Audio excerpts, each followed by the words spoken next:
Lepo pozdravljeni v atriju ZRC, na okrogli mizi Znanost na cesti. Danes bomo govorili o črevesni mikrobioti, ki predstavlja kompleksno skupnost mikroorganizmov v človeškem prebavnem traktu in igra ključno vlogo v številnih procesih v našem telesu, od prebave do imunskega odziva do vpliva na naše razpoloženje. In ta tema ne bi mogla biti bolj aktualna. Maj je namreč mesec v znamenju črevesja. V nedeljo obeležujemo Svetovni dan kronične vnetne bolezni črevesja, 29. maja pa tudi Svetovni dan zdrave prebave. In ker imamo nešteto vprašanj na to zelo zanimivo temo, ne bom izgubljala preveč besed, ampak ob sebi pozdravljam moje sogovornike. Če gremo po vrsti. Ob meni je doktor Blaž Stres iz skupine oziroma vodja skupine za bioinformatiko kemijskih reakcij mikrobioma na Kemijskem inštitutu. Poleg njega doktor Maja Rupnik, vodja oddelka za mikrobiološke raziskave v Nacionalnem laboratoriju za zdravje, okolje in hrano. Sledi Neža Lipovec, klinična dietetičarka na Pediatrični kliniki UKC Ljubljana in raziskovalka v skupini za humano prehrano Biotehniške fakultete Univerze v Ljubljani. Nato doktor Aleš Berlec, vodja skupine za probiotike in mlečno-kislinske bakterije na Institutu Jožef Stefan, in pa še doktorica Petra Mohar Lorbek, vodja laboratorija Inštituta za mlekarstvo in probiotike na Biotehniški fakulteti v Ljubljani. Doktor Maja Rupnik, bomo začeli z vami. Kaj torej, če nam lahko za uvod nekako na kratko razložite, kaj pravzaprav je črevesna mikrobiota, zakaj je ta pomembna in kako različne so naše mikrobiote? Ja, v bistvu ste že sami podali dobro definicijo. Izraz mikrobiota pomeni vse bakterije oziroma vsi mikroorganizmi na nekem področju našega telesa. Rekla sem bakterije, zato ker je bakterij največ, so pa v mikrobiotah tudi glive, arheje, virusi, predvsem bakteriofagi in pa tudi enoceličarji, protozoji. Kje najdemo mikrobiote? Lažje bi bilo povedati, kje jih ne najdemo, ker je teh predelom manj. V bistvu najdemo naše mikroorganizme na vseh naših površinah, se pravi na vseh naših zunanjih površinah in na vseh naših notranjih površinah. Med seboj se razlikujejo, vsepovsod pa imajo isto vlogo, do katere bomo sigurno še prišli. Kako različne pa so naše črevesne mikrobiote? Se te od človeka do človeka močno razlikujejo? Ja, naša mikrobiota je naš prstni odtis. Se pravi, vsak ima svojo zelo individualno mikrobioto in to velja tako za črevesno kot za vse ostale mikrobiote, ki jih nosimo s seboj. Super, najlepša hvala. Doktor Aleš Berlec, črevesne mikrobiote se je nekako prijel vzdevek pozabljeni organ. Namreč čeprav ima tak velik potencial in vpliv na različne procese v našem telesu, je bila precej dolgo časa zapostavljena. Kljub temu, da vemo, da je odgovorna za kar 70% našega imunskega sistema. Zakaj je torej tako pozno prišlo zanimanje nekako za to področje in ali je res tako pozno prišlo ali smo kaj spregledali in kaj torej že vemo o povezavah mikrobiote in našega imunskega sistema in prek tega seveda vpliva na bolezni? To je kar kompleksno vprašanje, ste pa dobro povzeli, a ne, večina bi si upal reči učinkov, ki so povezani z mikrobioto, je nekako povezana z njeno prepletenostjo z imunskim sistemom.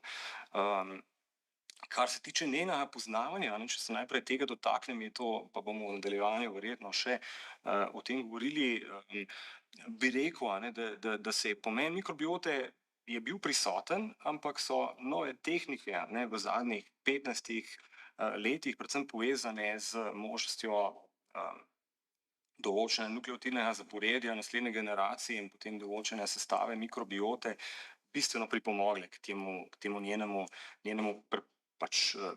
uveljavljanju njenega pomena mikrobiote kot take. Zdaj, kar se tiče torej prepletenosti ali pa te medsebojne soodvisnosti z imunskim sistemom, je dejansko res ves čas vplivata drug na drugega. Nekako naloga imunskega sistema je, da mikrobioto vzdržuje v enem takem zdravem stanju, če lahko temu tako rečemo. Hkrati pa tudi mikrobiota vpliva na imunski sistem. Mislim, da tudi o tem bomo govorila, se pravi, nekako vpliva na sam razvoj imunskega sistema, ga na nek način uči, spoznavati, prepoznavati te varne bakterije od potencialnih tistih, ki lahko povzročijo nastanek neke bolezni. Imamo pa v prebavnem traktu v bistvu neko, če posebno podrazličico imunskega sistema, to je ta mukozni oziroma sluznični imunski sistem, ki ima nekatere specifične lastnosti, drugačen tip protiteles, ki se izloča v lumen, v vsebino črevesja in tam nadzoruje mikrobioto in posebne celice, ki se nahajajo v črevesnem epitelu. Hkrati pa ta mikrobiota prepletena tudi z torej tako pridobljeno kot prirojeno imunostjo. Skratka, gre za res en tak prepleten sistem. Doktor Blaž Stres, vi se ukvarjate z naprednimi študijami mikrobioma, ne mikrobiote, mikrobioma. Če nam lahko za začetek razložite, kaj je pravzaprav razlika in kaj vaše napredne analize v bistvu različnih vzorcev iz naših teles povedo o človeški črevesni mikrobioti. Kaj lahko iz tega izvemo o človeku? Tudi to vprašanje je sila zanimivo.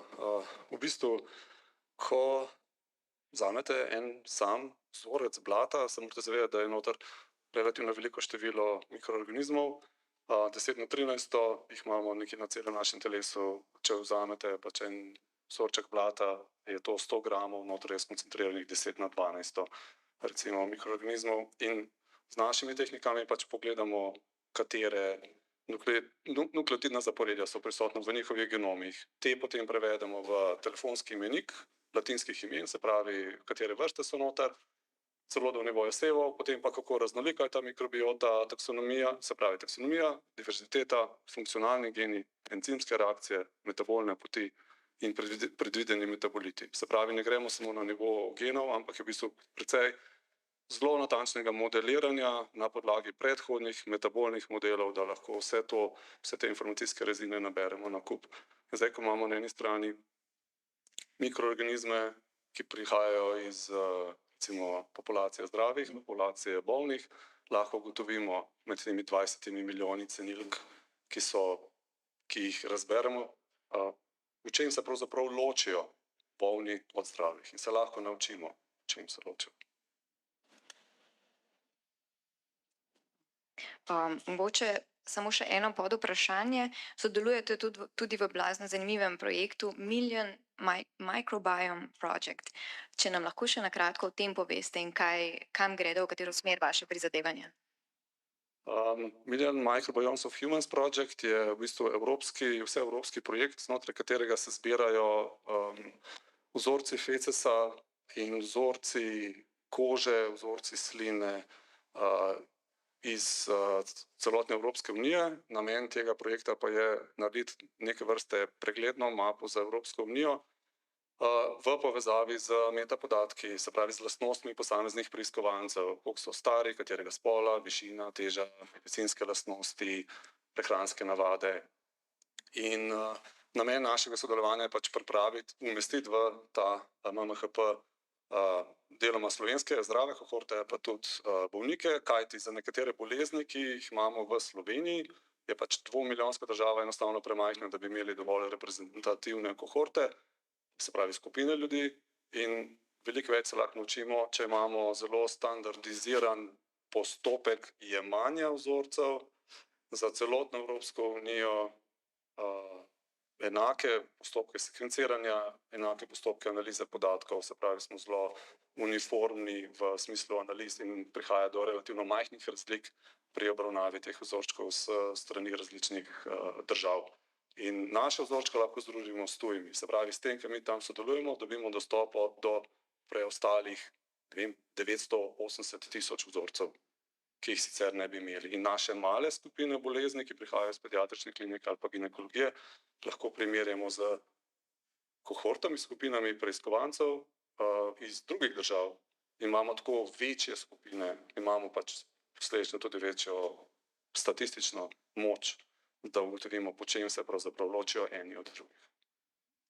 Če lahko jaz tukaj še dodam, pomembno je tudi to, a ne, da imamo celo Evropo pokrito, zato ker se lahko črevesna mikrobiota malo razlikuje tudi glede na geografsko okolje, glede na kulturološke značilnosti, dieto in ta osnovna baza podatkov, ki se zdaj zbira, bo na ta način v bistvu dosti boljša in dosti bolj bo zajemala celo raznolikost, ki jo imamo ljudje v Evropi v tem primeru.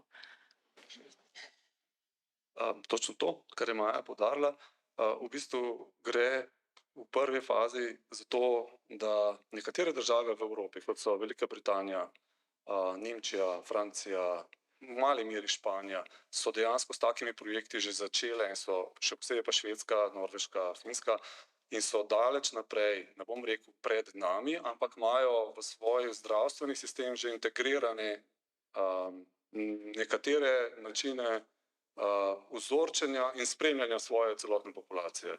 In v bistvu na tak način so oni so dejansko bili tisti, ki so naredili prve korake v pravo smer, kjer so pokazali, da nekatere bolezni se da razložiti z našimi genetskimi napakami ali pa anomalijami, druge se da razložiti z interakcijo z okoljem, se pravi nas v interakciji z okoljem, nekaj je iz interakcije okolja in naše genetske danosti, velik del je pa rezultat tega, kaj naši mikroorganizmi v nas počnejo in v bistvu kako tudi mi počnemo s svojim telesom.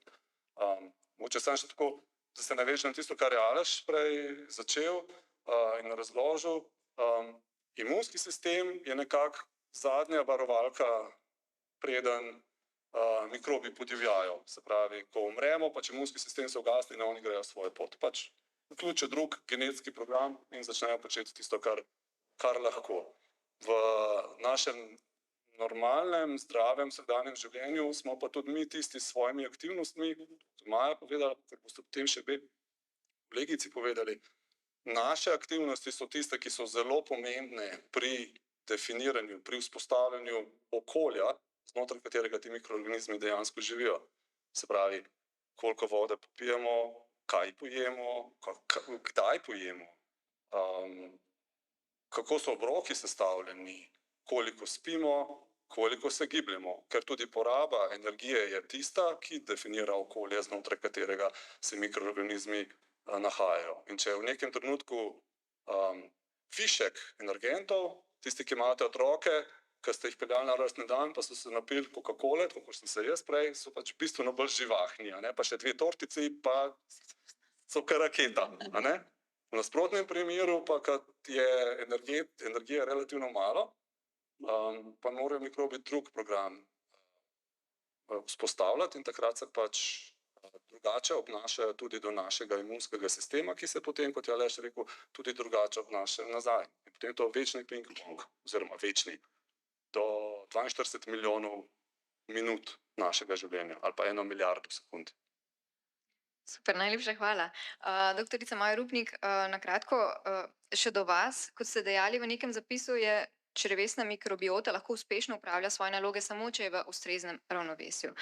Ali ima znanost danes konsenz o tem, kakšna je zdrava črevesna mikrobiota in kdaj pride do tega neravnovesja oziroma disbioze in kaj so pokazale vaše raziskave slovenske črevesne mikrobiote? Preprost odgovor glede definicije zdrave mikrobiote je ne. Nimamo definicije zdrave mikrobiote na katerem koli delu. Zelo dobro vemo, kaj sta 2 skrajnosti, kaj je tista dobra mikrobiota, kaj je porušena mikrobiota. Slabo pa zaenkrat poznamo sivine, ne vemo, kje so te meje. Vemo pa, ko gledamo mikrobioto in se odločamo, ali je zdaj ona v redu ali ni v redu, pogledamo, koliko je kar bakterije bom jaz vedno uporabljala, čeprav so vsi mikroorganizmi, koliko je bakterij na določenem delu, nekje hočemo, da jih je dosti, nekje hočemo, da jih je malo, kako so pisane te bakterije in če so prisotne prave bakterije. Tako da to bi bil opis zdrave mikrobiote in še ena je značilnost zdrave mikrobiote, da je stabilna.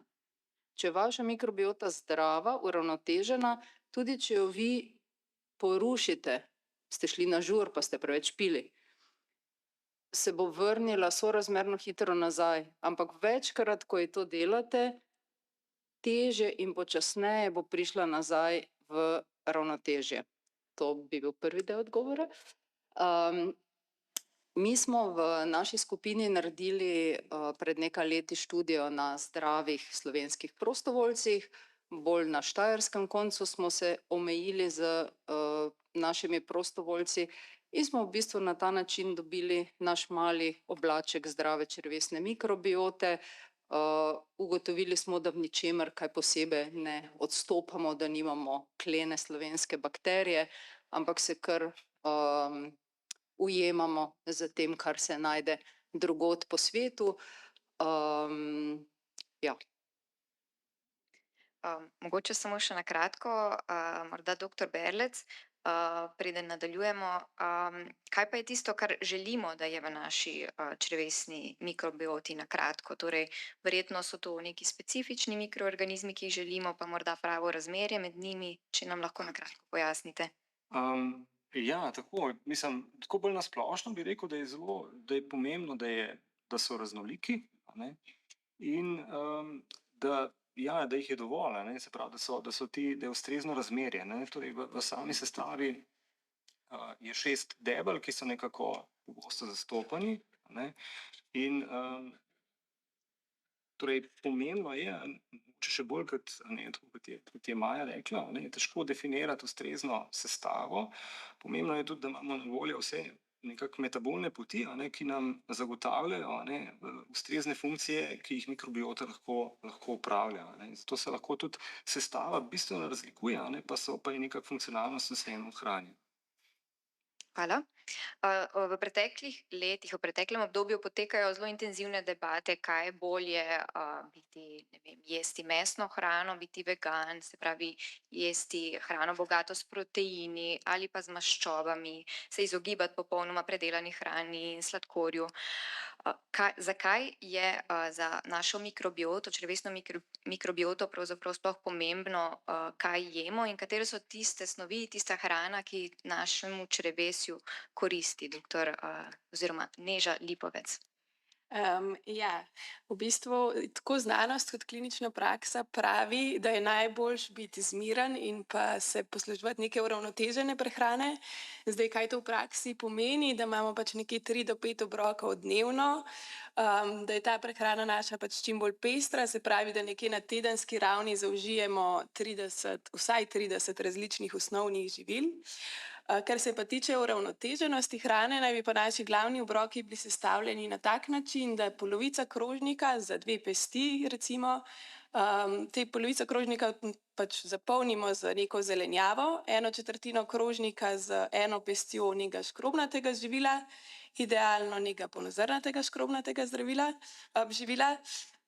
in pa ta zadnjo četrtino krožnika pa zapolnimo z nekim beljakovinskim živilom, bodisi rastlinskim, bodisi živilom živalskega izvora. In to pa v bistvu za velikost naše dlani, ker upoštevamo tudi širino naše dlani. Dlan naj bo pa pač brez naših prstov. Zdaj glavnim obrokom, pač recimo kosilu, potem dodamo še za 2 odprti dlani solate. In pa seveda pač poskrbimo za ustrezno hidracijo, kakor so tudi kolegi že prej omenili, se pravi, da damo še kakšen kozarec vode. Zdaj, kar se pa tiče posameznih hranil, dajemo prednost pač prehranski vlaknini, to so prehransko vlaknino vsebujejo predvsem živila, kot so sadja in pa zelenjava ter polnozrnata živila. Slovenci prehranske vlaknine dokazano zaužijemo premalo, no, tako da moramo dajati poudarek tem živilom. Pozitivno na našo črevesno mikrobioto delujejo tudi antioksidanti, ki so spet prisotni v sadju in zelenjavi večinoma. Zdaj, negativno pa na našo črevesno mikrobioto vplivajo predvsem sladkorji in pa predelani pač procesirani izdelki, ki so tudi bogati z nasičenimi maščobnimi kislinami. Tako da se probamo temu v čim večji meri izogibati, kot pa tudi alkoholnim pijačam, kot so tudi že omenili. Ne smemo pa pretiravati tudi s kofeinom, tako da tam nekje 2 skodelici kave na dan bi bilo pač kar maksimum, tudi kar se tiče na splošno našega zdravja. No. A sem še kaj pozabila odgovoriti? Verjetno ste vse odgovorili, a bi še kdo? Jaz bi povedala tukaj eno stvar. Mi delamo zelo dosti študij mikrobiote in imamo 2 skupini in včasih se prav trudimo, kako bi jih razlikovali. Eni sami študiji sem videla oblaček ene mikrobiote tu in drugega tam. In to je bila študija na miškah, ki so jedle normalno hrano in ki so jedle to, čemur mi rečemo slaba zahodna dieta, se pravi mišja verzija mastne, sladke hrane. To je najslabše, kar lahko naredite za svojo mikrobioto, da kombinirate živalske proteine, maščobo in rafiniran sladkor. Najlepša hvala. Za nekako ravnovesje našega črevesja, za zdravo prebavo se pogosto poslužujemo kakšnih probiotikov v takšni ali pa drugačni obliki. Ti naj bi nam pomagali vzdrževati to ravnovesje med koristnimi, škodljivimi mikroorganizmi v črevesju. In v zadnjih letih so postali tak velik trend in tudi oglaševalci precej nasilno in včasih tudi napačno oglašujejo njihove koristi. Doktorica Petra Mohal Lorbek, kaj pravzaprav so, če nam na kratko razložite, kaj so probiotiki in kako se ti recimo razlikujejo od prebiotikov, simbiotikov, postbiotikov, ki se tudi v zadnjem času oglašujejo in kdaj je pravzaprav sploh smiselno poseči po katerem izmed teh? Ja, zdaj, probiotiki so živi mikroorganizmi, ki lahko imajo pozitiven vpliv na zdravje gostitelja, če jih ta zaužijo za dosti veliki količini. Prebiotiki so v bistvu hrana za te bakterije. Se pravi, to so ogljikovi hidrati, ki jih mi med prebavo ne moremo z našimi encimi razgraditi in jih ne moremo uporabiti, zato pridejo nerazgrajeni v debelo črevesje in tam postanejo hrana za probiotične bakterije, pa seveda tudi druge bakterije, ki so tam not prisotne. A ne? Potem imamo simbiotik. Simbiotik je pač probiotiki pa prebiotiki skupaj. A ne? Se pravi, damo probiotično bakterijo, ko ji dodamo prebiotik, ki ji ustreza, se pravi, ki ga bo ona lahko uporabila. Potem imamo pa zdaj še postbiotike, to je pa nek novejši izraz. To so pa v bistvu neaktivne mrtve bakterije, ki jih pač mogoče toplotno inaktivirajo ali pa kako drugače. Zdaj, zelo pomembno in pri probiotikih in pri postbiotikih je, da mi ta sev dobro poznamo. Se pravi, ni kar vsaka bakterija probiotična bakterija. Za probiotično lahko rečemo, da je probiotična takrat, ko smo dokazali, da ima neke pozitivne lastnosti, pa neke zahtevane lastnosti. Prva ta lastnost za probiotik je, da preživi prehod skozi črevesje, ker so te bariere, recimo v želodcu imamo zelo nizek pH, se pravi veliko kisline in te bakterije morajo to preživeti, potem imamo tudi žolč, pa različne encime in ko dokažemo, da je ta bakterija sposobna to preživeti, je potem kandidat za probiotik. Potem moramo pa še druge analize narediti, ugotoviti moramo, ali lahko kakšen pozitiven učinek na gostitelja, se pravi, če proizvaja kakšne take snovi, da bi lahko zavirala škodljive bakterije, ali če ima kakšen pozitiven učinek na imunski odziv, Se pravi, to moramo vse z študijami dokazovati. Potem moramo zelo dobro poznati, zdaj v zadnjem času je zelo pomembno, da se cel genom pozna, ne, da ga cel genom analiziramo, da ugotovimo, če nima tudi kakšnih takih neželjenih genov, recimo kakšnih genov za odpornost na antibiotike. Še posebno je pomembno, da te geni niso na takih mestih, da bi se lahko prenesli na druge bakterije, a ne. Zdaj, če je sam probiotik, mora biti taka bakterija, da je varna, ne, da nam ne bo škodila, ampak če mi damo tako bakterijo v črevesje, kjer so pa lahko noter bakterije, ki so nam lahko nevarne in se bo ta gen prenesel na to nevarno bakterijo, pa se bo ta bakterija pri nas lepo razmnožila, jo potem ne bomo mogli z antibiotiki zatreti, ne. Zato je zelo pomemben tudi, da so ti probiotiki varni. Zdaj, kdaj bomo jedli probiotike? Jaz mislim, da je smiselno jih jesti takrat, ko se nam to ravnovesje poruši, a ne. Nima velikega smisla jesti to takrat, kadar je naša črevesna mikrobiota stabilna, kadar nimamo težav, ker takrat tudi zelo velikega učinka ne morejo narediti, ne. Zato po probiotikih posežemo takrat, kadar, ne vem, imamo kakšne težave, imamo kakšne driske, zaprtje, na potovanja jih vzamemo s sabo, a ne, ker takrat se lahko zgodi, da bomo imeli kakšne prebavne težave. Potem, ne vem, ko jemo antibiotike, a ne, s tem, da prej sem že rekla, a ne, morajo biti občutljivi za antibiotike, a ne, zato jih ne jemo hkrati z antibiotikom, ampak malo kasneje, a ne. Se pravi, če antibiotik vzamemo zjutraj ob 8, bomo probiotik vzeli, ne vem, ob 11, ne. Da nista hkrati v telesu.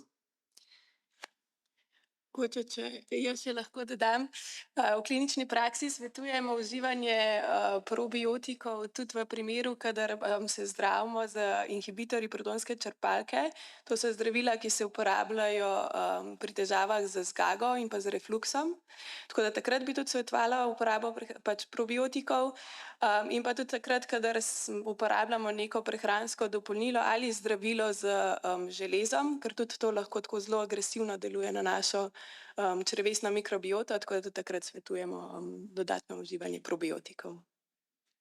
Jaz bi tu še nekaj dodal, in sicer na vse te iztočnice bi rad nekako povezal v eno logično sosledje, en tak modelček, ki bi ga lahko vsak od nas uporabljal. Sicer pač vsi vemo, kako deluje naš prebavni trakt. Pač nekaj pojeste, gre v želodec, v želodcu je pač nizek pH, in potem gre to naprej, tanko črevo, debelo črevo, v debelem črevesu še malo fermentira, in potem gre naprej, če imamo srečo, ne. Zdaj pač, rekli smo, da v želodcu je nizek pH, ne. Ja, je nizek pH, vkolikor niste pred 5 minutami jedli. Pa pred 5 minutami, pa pred 5 minutami, pa sladke pijače, ne. Ker na tak način potem ta želodčna pH bariera ne more več opravljati svoje funkcije. Tudi stanje v tankem črevesju se drastično spremeni, vkolikor vi samo počivate ali pa samo počivamo, vključno z mano, ker potem ste pač leži in v bistvu peristaltika, kolikor se trudi, težko potiska celoten material navzdol po prebavni cevi. In kar se zgodi, je pač to, da mikrobi ugotovijo, hej, saj tam gor je pa ful hrane, in grejo v bistvu v vaše tanko črevo in se pač tam namnožijo, ne. In kaj lahko naredite, je pač v bistvu se postavite po koncu. Ta vertikalna poza vzpostavlja hidrostatski tlak v telesu, omogoča pravilno delovanje srcu in omogoča peristaltiki, da opravlja svoje delo. Hkrati v bistvu imate zaradi tega v tankem črevesu malce manj mikroorganizmov na površini in je vaš imunski sistem manj obremenjen, ne, in zato porabite manj energije in ste bolj spočiti in zdravi. Hkrati potem, ko se to prikotali do vašega debelega črevesja, vkolikor imate vlaknine, kakor so vsi rekli, mikrobi imajo okolje, v katerem lahko živijo. Ne gre za to, da morate vi tja noter spravljati mikroorganizme, gre za to, da jim date okolje, v katerem oni lahko živijo.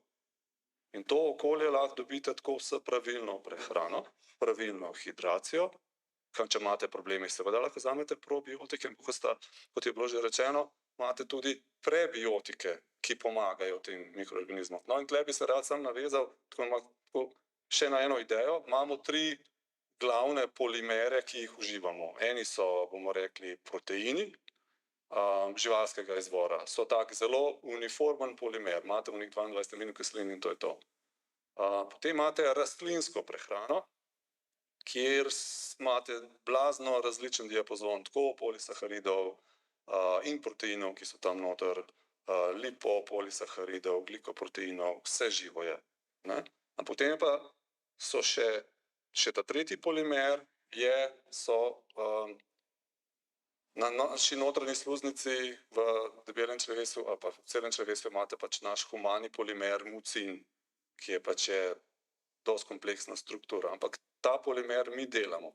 Ta četrti, zadnji, kompleksni, so pa tisti polimeri, ki jih delajo mikrobi v našem prebavnem traktu. In ena od funkcij, ki jo imajo probiotiki, je tudi ta, da ko so v našem prebavnem traktu začnejo določene polimere delati, ti polimeri so pa potem signal drugim mikrobom, da je vse ok, da ni treba unega the hardest protokola začeti uporabljati, ampak da so lahko pridni.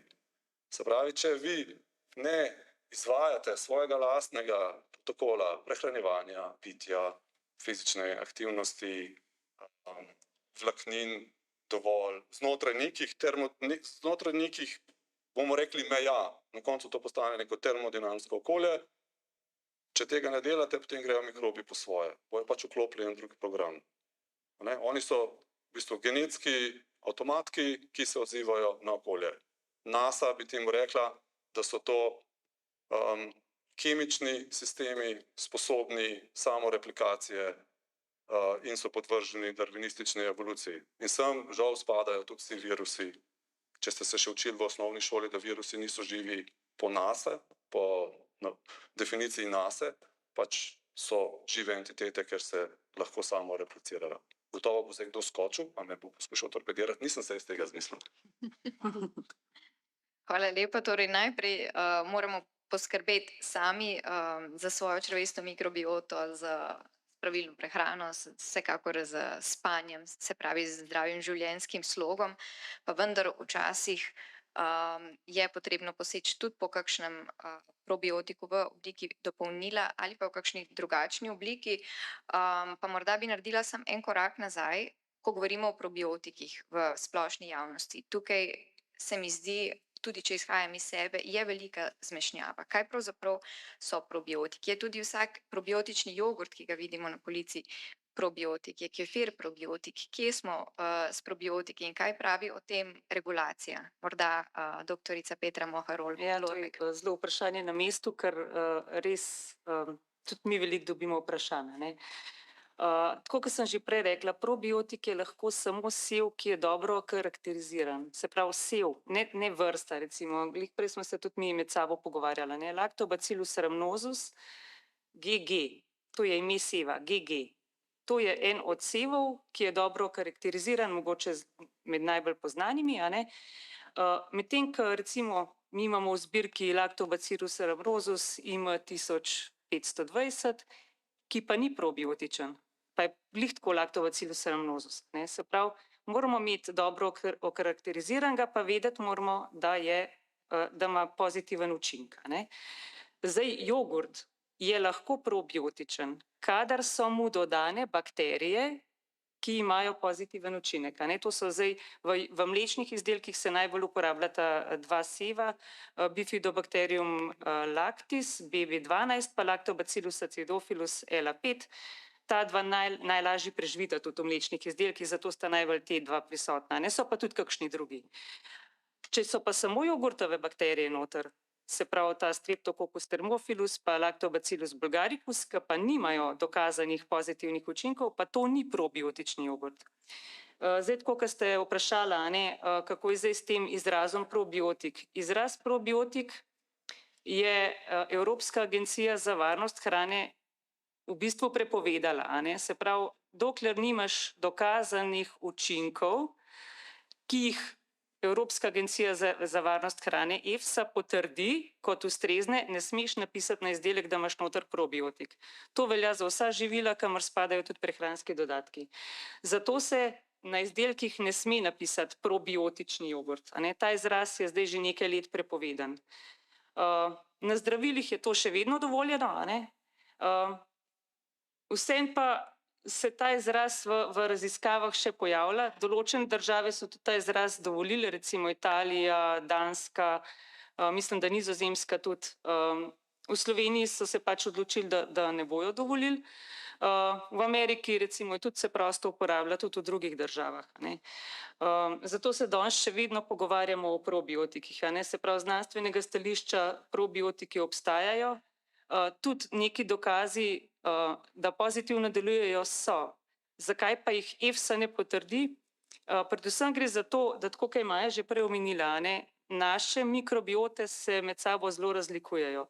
In zdaj, če bomo mi vsi jedli isti probiotik, bo na nekoga od nas pozitivno deloval, na nekoga drugega pa ne, zato ker mu bo njegova mikrobiota ne bo dovolila pozitivnega učinka. A ne?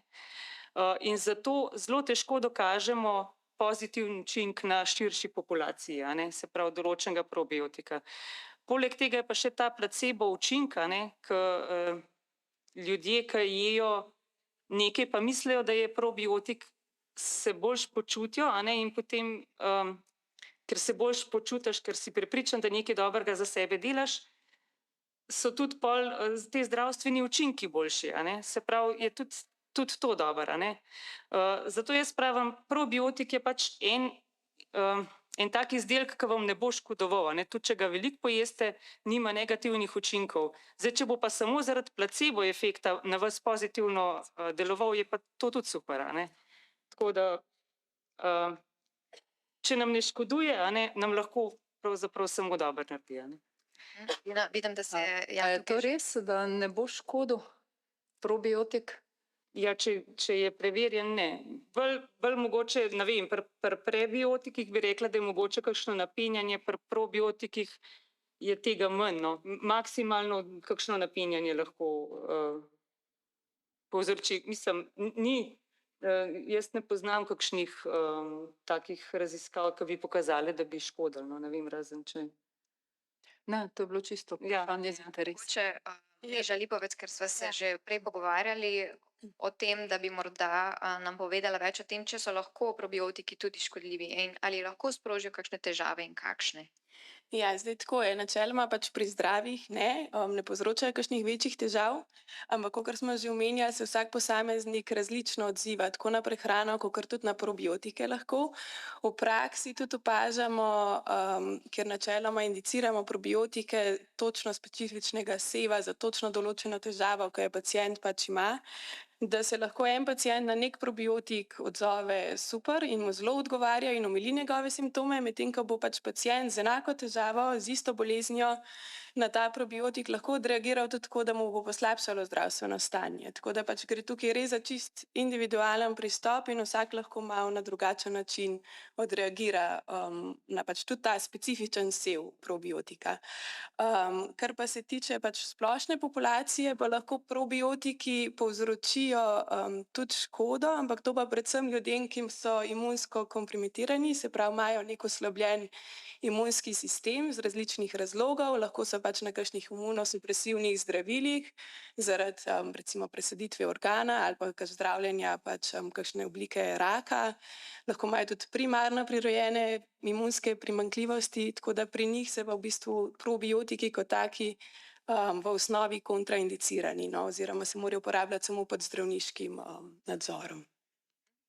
Še na kratko se vrnem do doktorice Petre Mohar Lorbek. Vi v vašem laboratoriju analizirate probiotike, tako v obliki prehranskih dopolnil, tudi jogurte.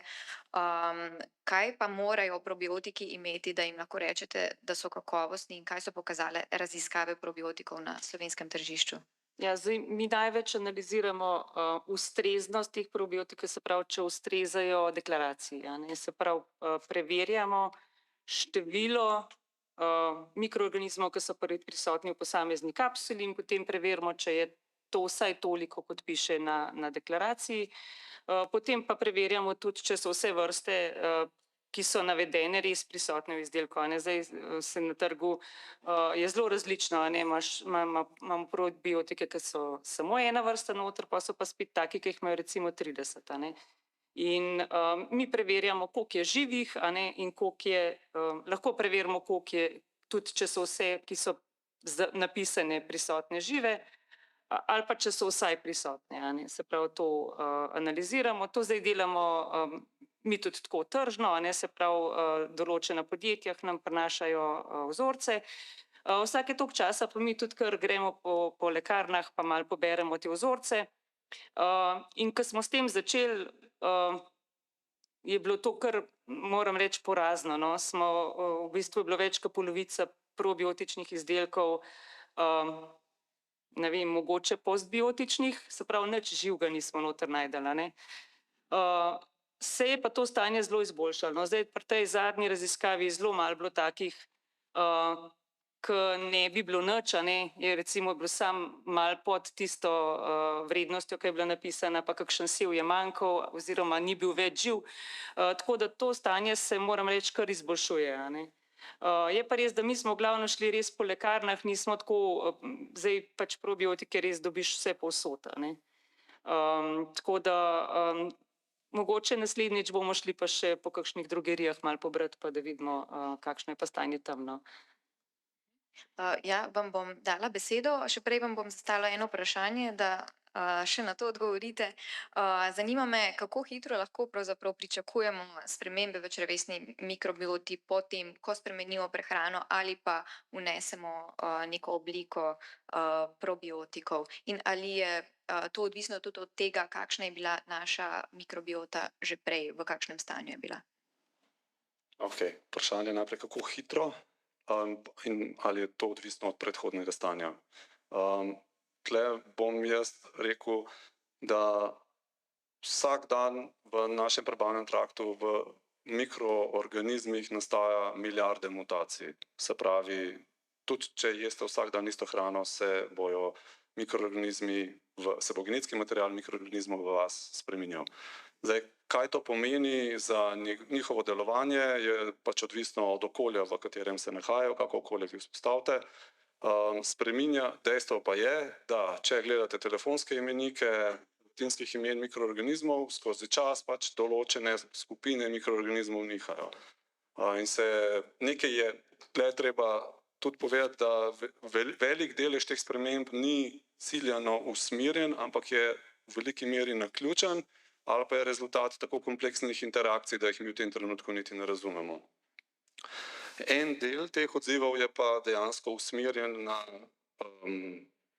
termodinamske pogoje, v katerih so se mikroorganizmi znašli, se pravi, koliko je vode, kar neprestano ponavljamo.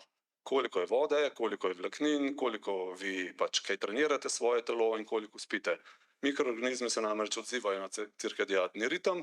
Zakaj? Zato, ker pač takrat je telo v ponavadi horizontalnem položaju, hidrostatski stlaki se spremenijo, bitje srca se spremeni, peristaltika se spremeni, oksigeniranost črevesja se spremeni. Potem drugi del vprašanja je bil pa, ali je to povezano z predhodnim stanjem, da v veliki meri je povezano s predhodnim stanjem. Zdaj, če si predstavljate, da 2 leti jeste samo črno čokolado, si pač lahko predstavljate, kako bo izgledal vaš prebavni trakt, kakor Nagasaki in Hirošima. Potem pa boste lepega dne začeli jesti samo solato in lubenice in probiotike in postbiotike, bo vaše črevo najprej malo klecnilo, vi se boste čudno počutili, mikrobi bojo začeli čudne stvari delati, ker ne bo ta pravih je slaba beseda, ker ne bo raznolikost mikrobov dovolj velika, ker bojo neke skupine prisotne, ker ste vi s črno čokolado favorizirali nek manjši nabor določenih skupin mikroorganizmov. To je podobno, kot če greste v kamp na Lošin ali pa na Cres ali pa na Krk in potem imate določene skupine ljudi, ki so tam noter. Če je slabo vreme, se membership, se pravi, se nabor ljudi tam not spremeni. Ponavadi Slovenci grejo, Čehi pa ostanejo. Zdaj, prej sem se hotel sam navezati, mogoče tako za širšo javnost, samo primerjavo, kaj ta imenik, kakor jaz rečem, latinskih imen pravzaprav pomeni, ko smo govorili o sevih pa o vrstah. Vrsta bi bilo nekako, kakor da rečemo Ljubljančan Šiška, Ljubljančan Vič. To vam nič ne pove, koliko ljudi živi na Viču. Ali pa Maribor Lent. Tam je stotine ljudi. Zato date zraven še EMŠO. In tako v bistvu s to analogijo dobite odgovor na to, katere seve kolegi lovijo in jih v bistvu poskušajo detektirati v obliki probiotikov. To pač Janez Novak, EMŠO, en Janez Novak, EMŠO, tralali, tralala, je vrhunski avtoklepar, Janez Novak, tralala, tralali, EMŠO je pa bančni ropar. Imata isto ime, samo različen EMŠO in ta EMŠO ju unikatno identificira. In to je ta številka na koncu za posameznega oseba. A sem prav povzel? Prejle ste, doktorica Petra Mohar Lorbek, omenjali antibiotike. Ti imajo velik vpliv na našo črevesno mikrobioto, podobno kot ste prej omenjali, če bi celo leto jedli črno čokolado, se pravi Hirošima, Nagasaki, primerjajo jih torej z učinkom neke atomske bombe v našem črevesju. Doktor Berlec, kaj se torej dogaja z našo črevesno mikrobioto ob jemanju antibiotikov, ali lahko katere bakterije vseeno preživijo, kakšni so procesi? Ja, zagotovo preživijo, se pravi, običajno ni to tak tretma, da bi kar sterilizirali lahko, prebavni trakt.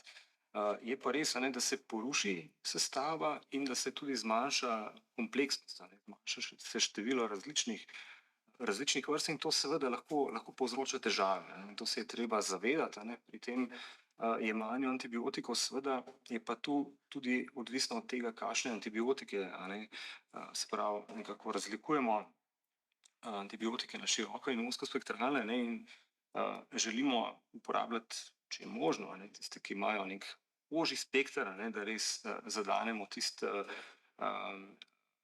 bakterijo, ki jo želimo odstraniti, da ne naredimo neke širše škode, ker spet pride do podobne Hirošime in Nagasaki, kot je Blaž razlagal. Hvala lepa. Doktorica Maja Rupnik, vaše raziskovalno delo se je v veliki meri osredotočalo na raziskovanje bakterije Clostridium difficile, ne vem, če sem prav izgovorila, oziroma Clostridi, znam po svoji vlogi pri povzročanju okužb črevesja, še posebej, a ne zgolj po terapijah z antibiotiki. Kako pogoste so te okužbe in v katero smer gre do zdravljenja te okužbe in zakaj je to nekaj, kar bi morali vsi poznati? Naš Clostridi je tudi tisto, kar je nas pripeljalo v smer črevesne mikrobiote. Clostridi je ena bakterija, ki vam bo povzročala težave najpogosteje takrat, če ste jemali antibiotike. In je v bistvu ena od takih okužb, ki je zelo povezana, zelo specifično povezana z stanjem vaše črevesne mikrobiote. Zato so tudi terapije te okužbe takšne, da se vedno bolj usmerjajo v zdravljenje ne okužbe, ne delovati proti bakteriji, ampak zdraviti mikrobioto, kar nas bo pripeljalo do fekalne transplantacije. Ne samo fekalna, kako se zdravi mikrobioto, tako da jo v celoti nadomestite, se pravi fekalna transplantacija od zdravega bolnemu človeku, ali pa vedno bolj razvoj v ene take kombinirane, temu rečemo živi bioterapevtiki. Pa mogoče od tukaj naprej lahko diverzificiramo. To je bila v bistvu fekalna transplantacija zaradi Clostridija. V bistvu je bila ena prvih modernih fekalnih transplantacij, če prav razumem, nekje tam okoli leta 1983 se je zgodila. Kje smo danes s to metodo? A je že uveljavljena, jo kje že izvajajo? Je bila tudi v Sloveniji že kdaj izvedena? Klostridijske okužbe so v bistvu oživile metodo fekalne transplantacije, ki se je že stalno ponavljala za zelo različne bolezni in okužbe. Danes je fekalna transplantacija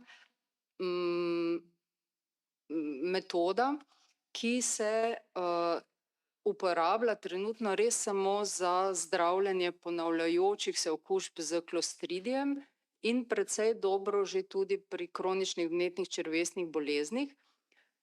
Raziskovalno pa se študira v bistvu možnost uporabe fekalne transplantacije za čisto vse bolezni, kjer ima črevesna mikrobiota nek potencialni vpliv. Kar so pa metabolne motnje, nevrološke bolezni, kardiovaskularne bolezni, avtoimune bolezni predvsem.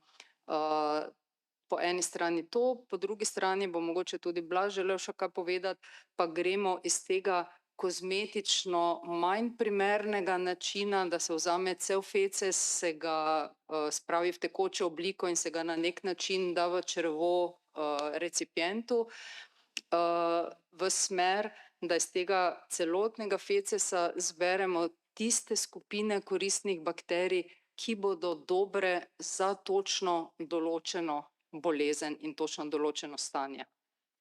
Pa verjetno imamo tukaj kar precej etičnih vprašanj, izzivov. Mogoče nam boste več o tem povedali tudi vi, doktor Stres, če ne bo pa še doktorica Rupnik nadaljevala. Ja, za Slovenijo, kolikor jaz vem, uradno fekalna transplantacija še ni bila narejena. Jaz sem slišala za nekaj neuradnih poskusov. Fekalna transplantacija ima svoje etične pomembne vidike, predvsem pa ima zdravstvene vidike. Fekalna transplantacija ni tako preprosta stvar, da rabiš donorja, mikser, cev in recipienta, ampak je, kadar se dela v kontroliranih pogojih, zelo veliko stane in se more zelo veliko prekontrolirati na tem fecesu, zato imajo države v bistvu svoje banke donorjev oziroma banke fecesa, kamor donira 5 do 7 izbranih donorjev, ki imajo zelo striktne pogoje, kaj smejo delati in kaj ne smejo delati. Recimo ne smejo potovati. Po potovanju 1 leto niso več donorji. Ja, točno tako, kot je Maja rekla, tudi jaz nisem zasledil, da bi v Sloveniji to počeli. Vem pa, da so klinike na Slovaškem, pa na Poljskem, pa na Madžarskem, kjer to rutinsko delajo. Mislim, da terapija stane 2800 do 3500 evrov. To pa vem izključno zaradi tega, ker smo pač delali določene analize, pa so nam ljudje poslali svoje podatke, mi smo potem to klasificirali, pa jim povedali, v katere bolezenske razrede oni padejo. So nas potem sprašvali, ok, jaz imam probleme, kam naj pa grem, potem smo šli to pogledati in smo jih pač usmerili na te klinike. Kar se, recimo, rad bi se navezal na to, kar je Maja rekla, ker je rekla klostridijska okužba. Treba se je zavedati, kot sem prej rekel, imate Janeza Novaka, ki je dober avtoličar, Janez Novak, drug je pa bančni robar. In s klostridije je podobno. Nekateri pač velik del klostridije je v našem prebavnem traktu zelo koristen, ker pač razgrevajo rastlinske polimere. Imajo celulosome, ki lepo razsekajo celulozo in jo pripravijo za fermentacijo. Fermentacija je potem proces, ki poteka v našem prebavnem traktu, v debelem črevesu in daje pomembne stranske produkte, ki so maščobne kisline. Se pravi, imamo the good and the bad guys. Težava je v tem, ker potem, ko dobimo antibiotike, ti the good guys pač nekako ne morejo več opravljati svoje funkcije, oni the bad guys pa sporulirajo in ko vsa ostala mikrobiota nekako je odšla zaradi driske ven, oni rečejo, zdaj smo pa sami, pa začnejo delati svoj genetski program in imamo okužbe, o katerih je Maja govorila. Najlepša hvala.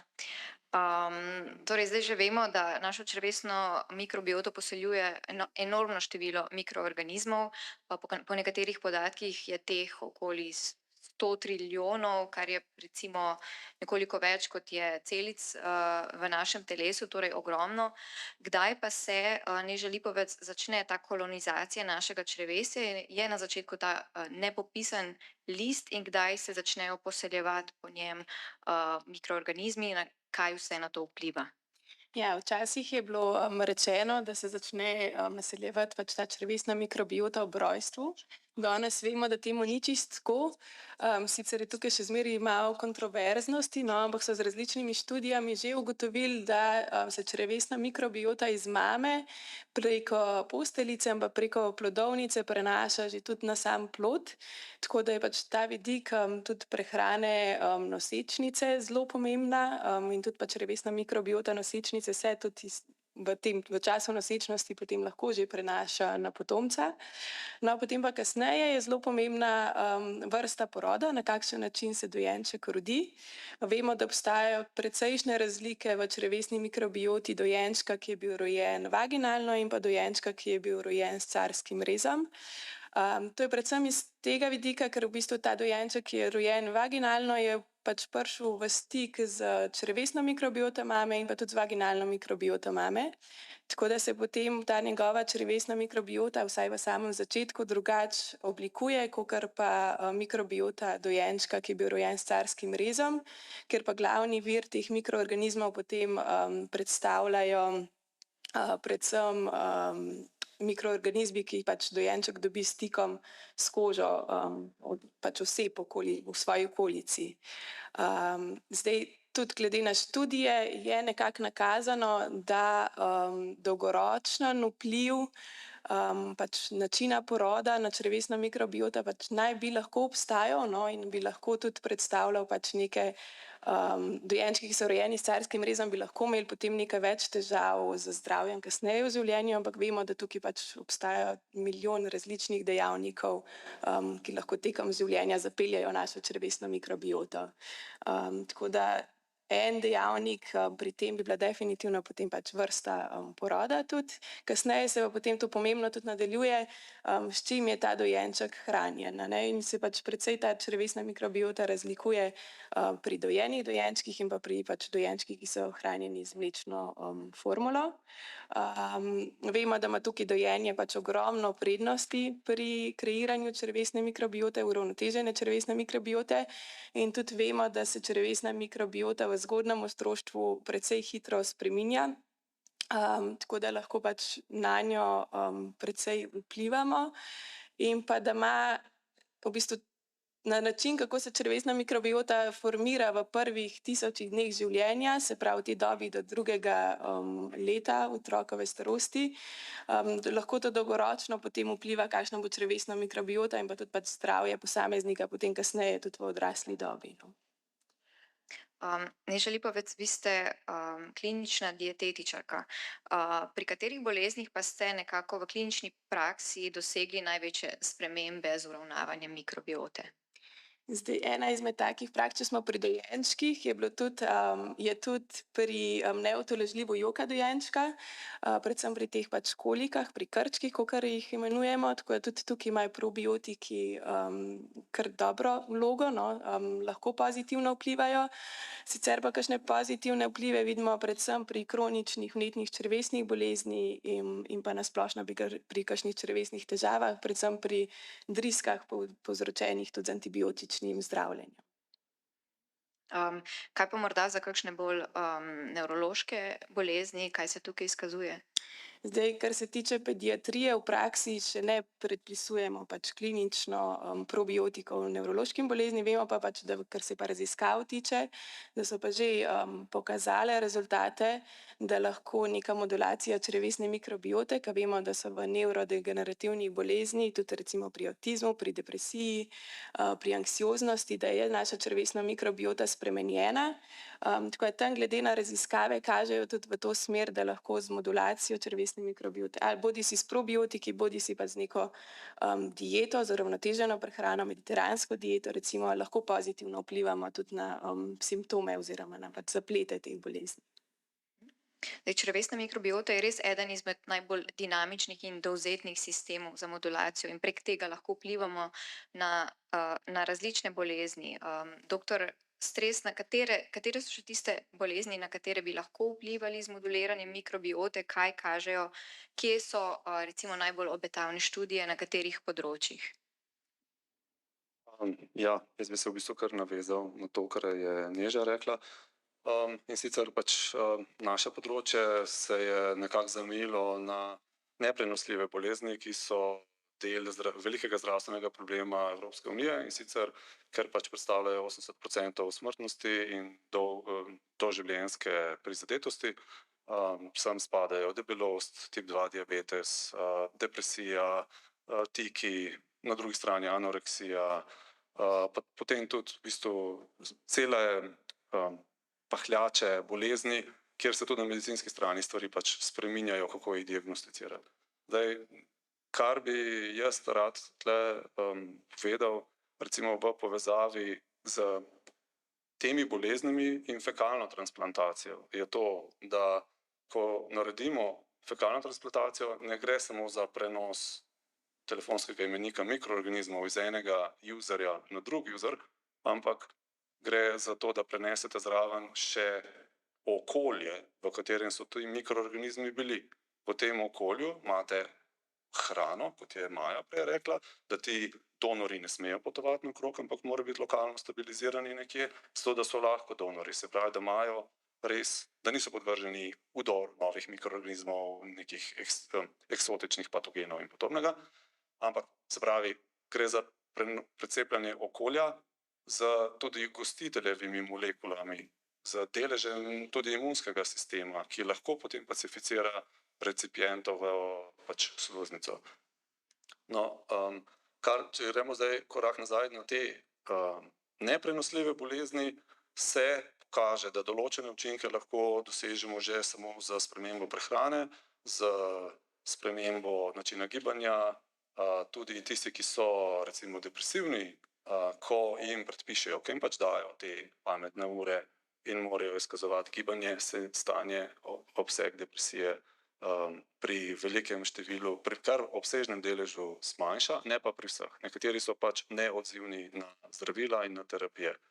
Tako da, če pogledamo z naše strani, tako ko vzamemo mikrobiom, pa informacije, ki so prisotne v mikrobiomu, se pravi taksonomija, diverziteta, funkcionalni geni, encimske reakcije, metabolne poti, predvideni metaboliti, je to čez 20 milijonov nekih variabel, na podlagi katerih lahko mi potem ločujemo, pač naredimo klasifikacijske modele, na podlagi katerih lahko vaše neznane vzorčke sklasificiramo in potem dobite ven kakor nek histogram, verjetnost, da ste zdravi, je taka, verjetnost za naslednjih ne vem koliko bolezni je pa taka.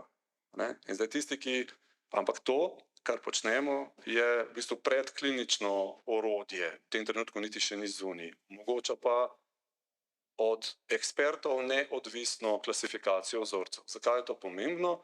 Ker ko imate eksperte, imate enega eksperta v Mariboru, enega v Ljubljani, potem imate neodvisno mnenje nekoga iz Novega mesta, enega iz Maribora in enega iz Ljubljane. Ponavadi so ta ekspertna mnenja v koliziji.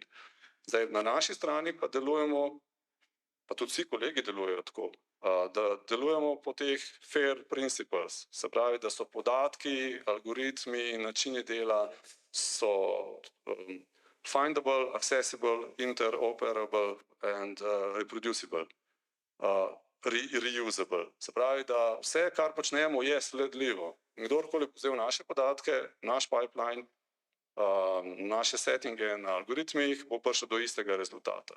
Zdaj, tukaj bom pa kontrastiral. En tak primer iz naše prakse, zdaj Leon je tukaj, pa Maša sta tukaj, moja sodelavca, kar smo delali na nivoju depresije. Vzeli smo klinične podatke, naredili modele in pravilnost naše klasifikacije je več kot 90 true positive, se pravi resnično pozitivnih in manj kot 10% lažno negativnih.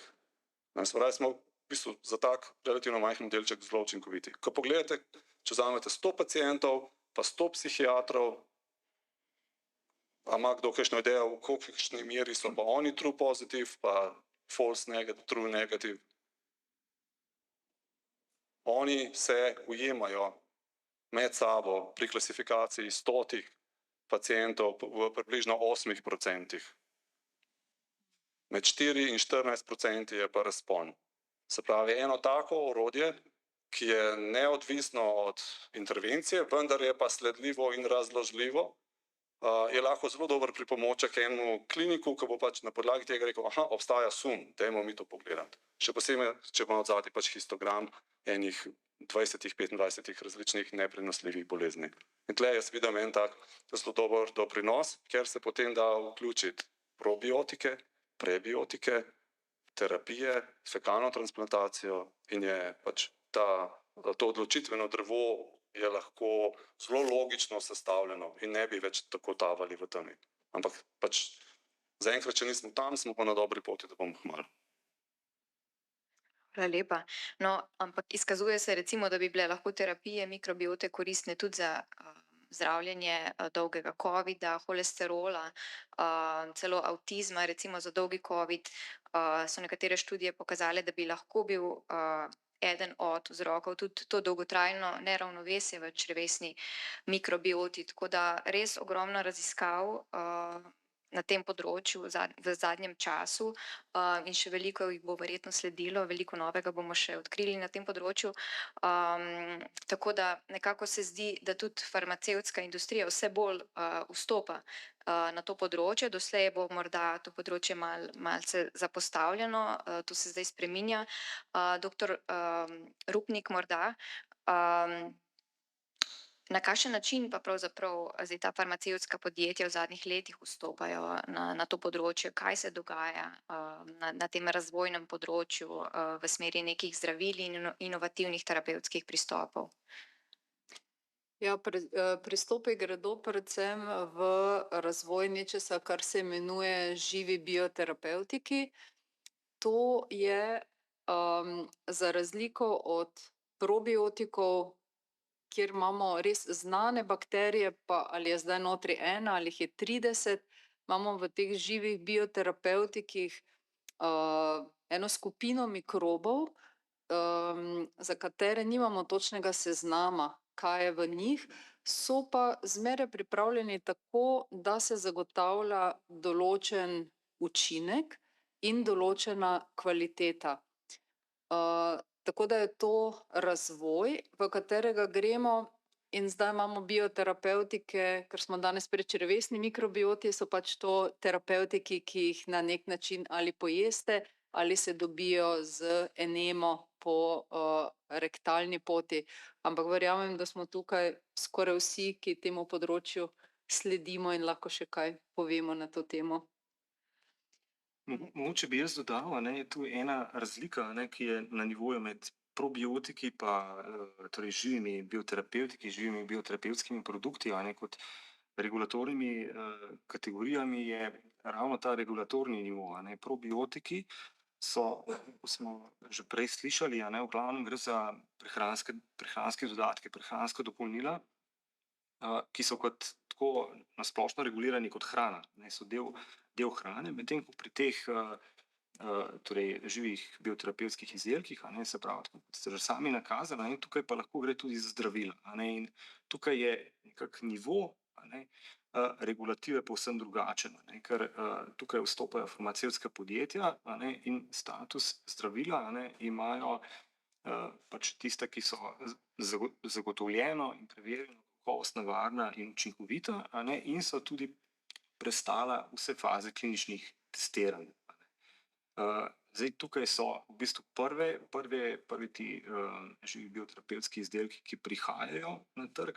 Zdaj v zadnjih 2 letih sta bili 2 registrirani, sicer ravno za zdravljenje okužb z klostridijem, in to nekako odpira možnosti, več kot 50 jih je pa v različnih fazah kliničnih testiranj, in so res gre za te konzorcije, ki so definirani in tudi omogočajo potem tem podjetjem, mogoče bi še to poudaril, tudi ustrezno intelektualno, torej zaščito intelektualne lastnine, kar je pri teh uveljavljenih probiotikih velikokrat problem, ker so že toliko časa znani, da potem težko upravičujejo to vrstno naložbo farmacevtske industrije, ki potem tudi zahteva neko povračilo, ker te klinične 3 faze kliničnih raziskav, o katerih sem govoril, kot mislim, da je kar dobro znano, so zelo drage, potem potrebno to nekako tudi povrniti z vidika farmacevtske industrije. No, res sem, kar izvolite. Jaz bi tle se sam še navezal za enim takim hitrim komentarjem, in sicer zakaj so ti bioterapevtiki v končni fazi tako pomembni, ker ko pridemo v situacijo, ko je potrebno posredovati v prebavnem traktu, se je treba zavedati tega, kako pomemben je mikrobiom v našem prebavnem traktu. To ni zdaj samo, da imate ta telefonski imenik v svojem prebavnem traktu, ampak je pomembno, kaj počne ta telefonski imenik. A imate same bančne roparje ali imate v neka bojo avtoličali in tako. In sicer zdaj, ko prejemate bioterapevtike, ko zdravo jeste, ko se gibljete, se morate neprestano zavedati, da preko 80% vseh metabolitov v vaši krvi je mikrobnega izvora ali pa so mikrobno modificirani, so jih mikrobi spremenili. Se pravi, vi od znotraj dejansko plavamo vsi v enem oceanu, kemičnem oceanu metabolitov, ki so jih naredili mikroorganizmi. Lahko je osnovo naredil gostitelj, lahko ste vi to pač pojedli, ampak so pa mikrobi to dodatno modificirali. In zato si z temi bioterapevtiki želite čim prej, v čim krajšem času, na čim lažji način vzpostaviti to osnovno stanje mikroorganizmov, da bojo delali tisto, kar vaše telo potrebuje. Hvala lepa. No, res sem vesela, da ste z nami raziskovalci, ki imate tako veliko znanja in ki res delate na pomembnih, celo prebojnih raziskavah. Doktor Berlec, vračam se k vam. V vašem laboratoriju razvijate rekombinantne probiotike. Kot ste mi razložili, je v bistvu to precej novo področje, šele v lanskem letu se je nekako na svetovni ravni nekako začelo nekaj dogajati na tem področju. Morda boste več sami pojasnili, če lahko podrobneje torej pojasnite, kako nek ta genski inženiring bakterij vpliva na razvoj novih terapevtskih pristopov, kakšne so neke potencialne aplikacije, zakaj bi bili ti rekombinantni probiotiki lahko uporabni. Ja, res je, na odseku za biotehnologijo, se s tem ukvarjamo, sicer če malo popravim, so stvari že malo dalj časa znane, je pa res, da nobena od teh terapij še ni v klinični praksi, so v različnih fazah kliničnih študij, nekako po svetu, niso pa še v sami uporabi. Torej, glede nekako v literaturi, to pogosto najdemo tudi kot eden od načinov modulacije mikrobiote, pa mogoče nekoliko bolj eksotičen, če temu lahko tako rečem. Kaj mi počnemo, mi uporabljamo metode sintezne biologije, ki jih kako uporabljamo na nekih varnih bakterijskih sevih, ki ne bi ustrezali definiciji probiotikov. Mi se konkretno ukvarjamo z mlečno-kislinskimi bakterijami, najpogosteje z bakterijo Lactococcus lactis, ki je tudi tako, če pogledamo te raziskave, eno od treh, ki se najpogosteje uporabljajo. Zdaj, dejansko mi jih nekako uporabljamo zato, da dostavljamo neke proteine, ki jim lahko opravljajo neko terapevtsko vlogo. Običajno se osredotočamo na prebavni trakt, in zdaj te načine delovanja, ki jih lahko s tem izkazujejo, so torej povezani z odstranjevanjem, modifikacijo nekih nezaželenih, bad guysov, kot smo prej slišali v mikrobioti, potem z interakcijo z imunskim sistemom, kjer skušamo nekako umiriti imunski sistem, torej zmanjšati njegovo prekomerno aktivnost. Uporabljajo pa se tovrstne spremembe tudi kot cepiva. To je še ena, pa tudi številne druge, se pravi, ena, ko je pa tako svetovno nekako bolj uveljavljenih, je pa tudi dostava nekaterih encimov in potem njihova izdelava. Torej, ena od najbolj razvitih aplikacij je bila zdravljenje fenilketonurije, torej razgrajevanje fenilalanina v prebavilih. Ja, mi se pa predvsem ukvarjamo, da se na te naše vrnemo, predvsem z dostavo vezalcev citokinov. Torej, teh citokinov, torej to so proteini, ki jih celice imunskega sistema uporabljajo za komunikacijo, torej za medsebojno sporazumevanje, in nekateri spodbujajo to vnetje, ki je pogojeno z imunskim sistemom, in te želimo nekako zmanjšati oziroma nevtralizirati. In zato uporabljamo neke vezalce, ki jih potem v samem črevesju tvorijo ti bakteriji. In če nekako poskušava pojasniti še recimo za zdravljenje katerih bolezni bi lahko to potencialno prišlo v poštev in kako daleč recimo smo od klinične prakse? Ja, zdaj se pravi, torej to, kar je povezano z imunskim sistemom, bolezni, ki jih mi ciljamo, so vnetna črevesna bolezen, ulcerozni kolitis, Crohnova bolezen, sem spadajo, nekako pa se ukvarjamo tudi z torej to zmanjševanje vnetja, ne, lahko pomembno tudi pri zdravljenju rakavih obolenj, ne, to je ena zadeva, ki se je nekako danes še nismo dotaknili, ne, ta drugačen nabor bolezni sem prej že nekako omenil. Torej mi smo v fazi predkliničnih raziskav, ne, torej nismo tako daleč, globalno pa so nekatere od teh aplikacij v različnih fazah kliničnih raziskav, kot sem že prej omenil. Doktorica Rupnik, v vaši raziskovalni skupini se ukvarjate s posebnimi virusi. Viruse običajno povezujemo z boleznijo, ampak ali so lahko ti tudi koristni? Bi to lahko bila tudi neka potencialna terapija prihodnosti? Govorim torej o bakteriofagih. Ja, bakteriofagi so virusi, ki napadajo bakterije. Kjer so bakterije, tam so bakteriofagi in oni v bistvu skrbijo med drugim za to, da se bakterije preveč ne razrastejo. Fagna terapija je nekaj, kar se trenutno tudi precej razvija, ne samo za črevesno mikrobioto, ampak za bolezni povzročene z rezistentnimi bakterijami.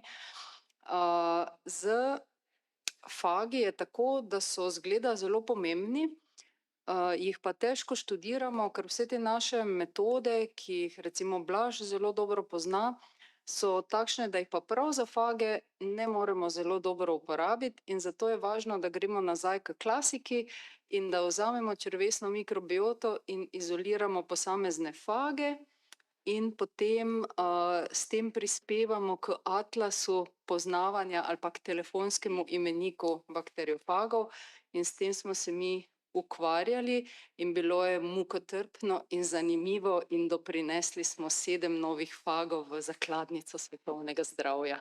Čestitke. Jaz sem tukaj še navezal na to, kar je Maja rekla, ne. Res obstajajo klasične, pa bom rekel malo bolj podatkovno intenzivne metode. Težava teh podatkovno intenzivnih metod, v bistvu Maja je sama rekla, da je težava mukotrpno delo z klasiko. Na drugi strani imate mukotrpno delo z velikanskimi seti podatkov, kjer zajamete množico enih sekvenc in med njimi iščete res pač iglo v 100 kopicah sena. In to so fagi. Zaradi tega, ker je treba ogromno napora vložiti v to, da ta mali košček DNA ali pa RNA, ki je prisoten v teh virusih, dejansko detektirate v gigantskem ozadju bakterijske DNA, arhejske DNA, glivne DNA, celo gostiteljeve DNA, ki je prisotna v prebavnem traktu. Ne pozabiti, da program SWIT deluje na principu, da pogledajo, da je kri na površju fecesa, ki ga vi oddate, ali pa da potem to dajo pod mikroskopijo, pa pogledajo, da so tam vaše celice in v vaših celicah je DNA. Na vse to je treba premetati, zato da najdete par virusov. No, ampak tehnologija gre tudi naprej. To, kar je Aleš prej nekje bolj na začetku rekel, ne, se tehnologija spreminja. Če samo pomislimo, samo analogija glede bakterij, ne, ki so danes predmet največjih ali pa najobsežnejših raziskav, ker jih je pač največ. V 150 letih so prišli do 4500 vrst. Potem v nadaljnjih 15 letih smo prišli do 10.000 plus bakterijskih vrst. V nadaljnjih 5 letih smo prišli do tega, da obstaja preko 80.000 vrst. No in danes, v zadnjem letu, 2, vemo, da v vsakem genomu ali pa v prebavnem traktu se zgodi 10⁹ več milijard mutacij vsak dan. Se pravi, tehnologija se spreminja. Naša lupa, naš mikroskop gre v čedalje manjše podrobnosti in bo nastopil dan, ko bomo lahko z naše strani Maji dali genom, ona bo pa razvila sonde, s katerimi bo šla te fage dejansko iskati tja noter in jih bo pač z neko pretočno citometrijo lahko posortirala in jih bo najdla in bo rekla, hvala Blaž, šlo je zelo hitro. Ne, samo takrat to ne bo več zanimivo, ker takrat bodo to vsi znali. Prednost tega, da pa zdaj delaš mukotrpno, pa je to, da si lahko sam izbereš, kako čudno ime boš dal tem fagom. Fagi, ki se trenutno izolirajo, imajo prav nenavadna in hecna imena. En se je recimo imenuje Love-Phage, ampak ta ni naš. Kako ste jih pa vi poimenovali? Katero je najbolj zanimivo ime? Eden se imenuje Bakuni, eden se imenuje po imenu Kuška od naše doktorantke. Enih par se pa imenuje C1, C2, C7. Zelo raznolika imena. Torej. Z besedami dr. Blaža Stresa smo kar globoko zakorakali že v prihodnost in kaj vse bi se lahko nakazovalo. Tako da predlagam samo še en kratek krog z zaključnimi mislimi, pa bi dala kot izhodišče eno vprašanje. Kako si torej zamišljate vlogo črevesne mikrobiote v zdravljenju prihodnosti, česa se v tem smislu nadejate? Morda še pod vprašanje za tiste, ki sodelujete s kliniki, ki delate zelo interdisciplinarno, če menite, da je dovolj razumevanja med kliniki za to področje, ali moramo tudi na tem področju še kaj narediti, tako da bi prosila vsakega na kratko za neke zaključne besede z vidika svojega področja. Torej, jaz avtomatično začnem. Ja, stališča sodelovanja s kliniko, bi rekel, da so zdravniki zelo veliki eksperti na svojem področju, vendar so preobremenjeni s svojim lastnim področjem in enostavno nimajo časa, da bi sledili vsem tem novitetam. To, kar sem zdaj povedal, tega se nisem jaz spomnil, ampak to so dejansko odzivi mojih kolegov na oni strani, tako na pediatrični, na stomatološki, ginekološki, nevrološki klinikah. Tako da ja, tu mislim, da na neki točki bi bilo potrebno posodobiti program medicine globalno. Kaj za prihodnost samega pomena mikrobioma, mislim, da se ga bomo začeli čedalje bolj zavedati, treba je pa tudi biti pošten, pa ne upati na čudeže. Se pravi, treba ohraniti eno zdravo mero razsodnosti in ne zdaj iti v drugo skrajnost, kot so šli takrat, ko so posekvencirali prvi humani genom, ko so mislili, to bo pa zdaj rešilo vse bolezni, jih ni rešilo prav kaj veliko. Tako da tudi na področju mikrobioma je treba biti zelo realističen. Še najbolje bi ponazoril vse skupaj z informacijami, ki izhajajo recimo iz kolorektalnega raka. Imate vi lahko genetsko predispozicijo, pa ne boste imeli raka. Lahko nimate genetske predispozicije, pa boste imeli raka. Kaj je razlika? Okolje ali pa interakcija vašega genoma z okoljem. Ampak na okolje se odzivajo pa mikroorganizmi. To okolje ustvarjate deloma tudi sami. Z prehrano, gibanjem. Okolje za mikroorganizme ustvarjate tudi sami. Spravi, veliko stvari, za katere upamo, da bi jih bilo potrebno reševati v prihodnosti, lahko poskrbimo že sami danes. In slej ko prej se bojim, da se bo zgodilo to, da bojo to področje ugrabile, bom rekel, zavarovalnice, ki bojo na podlagi tega začele stratificirati uporabnike in tiste, ki bi lahko jedli manj, pa pili manj, pa manj kadili, pa se več gibali, pa več spali, bojo pač morali začeti plačevati neke dodatne višje davke, ker kot s takim načinom življenja čedalje bolj progresivno obremenjujejo in ogrožajo javni zdravstveni sistem celotne EU. In to ne more iti v neskončnost in mikrobiom ni nobena čarobna paličica. Zdaj, če bi rekel, kaj je najboljši približek moje ideje glede mikrobioma za prihodnost, je back to the past. Ne back to the future, ampak back to the past. Ker če pogledate smernice WHO iz leta 1960, kakšni so prehranski minimumi za države v razvoju, boste ugotovili, da so tiste smernice danes za današnji dan katastrofalno nizke, v smislu energetske prehranjenosti vsega tega, vendar dejansko ustrezajo minimalnim potrebam. In mi bi se morali temu približati, kajti danes živimo z veliko stopnjo prehranjenosti in nič gibanja. Takrat so imeli pa nižjo stopnjo prehranjenosti in več gibanja. In s tem so dejansko ohranjali svoj mikrobiom v nekem termodinamskem okolju, kjer so prisilili mikroorganizme, da delajo programe, ki jih niso ogrožali. In mislim, da je treba iti tja. To z moje strani. Ja, jaz bi zaključila s tem, da menim, da v nekaj letih bo mikrobiota postala tako diagnostična kot terapevtska tarča. Mi naše študente splošne medicine in dentalne medicine na Medicinski fakulteti v Mariboru o tem že poučujemo. Moj čisto zadnji stavek pa bi bil: skrbite za svojo mikrobioto, da bo ona skrbela za vas. No, pa da še jaz zaključim. Jaz vidim neko prihodnost črevesne mikrobiote, predvsem tudi v povezavi s prehrano pa s klinično dietetiko. Mogoče v daljni prihodnosti v razvoju v neki povezavi z genetiko in pa znanjem o črevesni mikrobioti posameznika, da bi lahko prehrana bila mičken bolj personalizirano naciljena, ampak to še zmeraj ne pomeni, da bomo mi lahko enemu posamezniku rekli, da naj poje pa 30 gramov več brokolija, pa 20 gramov manj bučk, pa bo potem z njima vse v redu. Tako da še vedno bomo govorili o nekih pač splošnih priporočilih, ki bojo malo bolj kreirane posamezniku lahko.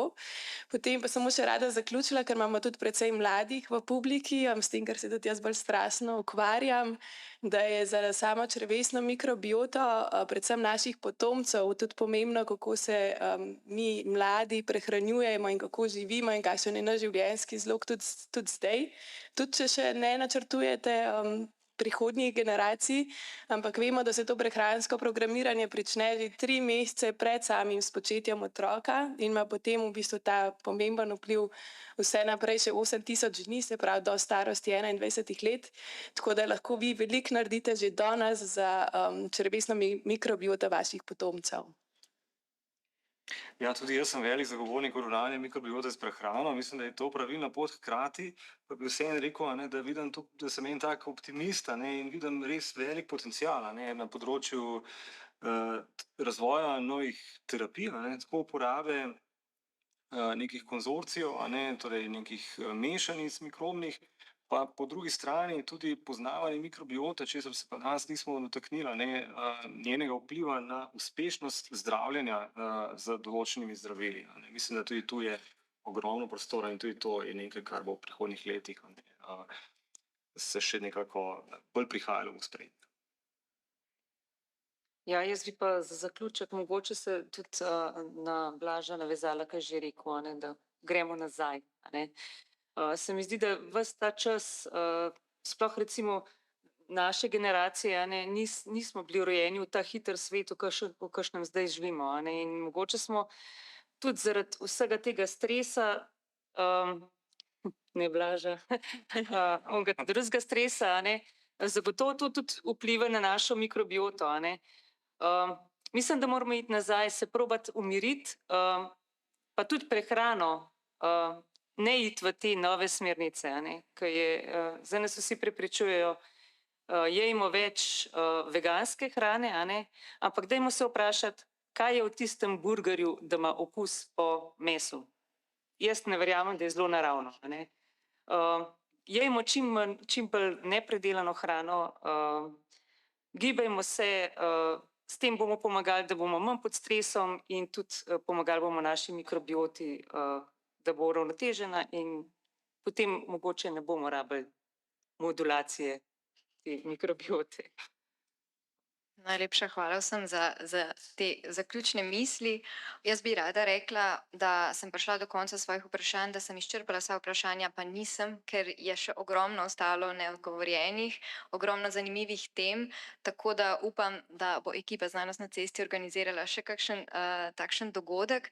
Zdaj pa vabim vas, publiko, k vprašanjem. Gotovo se vam je porodilo kakšno vprašanje tekom našega pogovora, tako da bi prosila, če dvignete roko, tisti, ki imate vprašanje za naše govorce.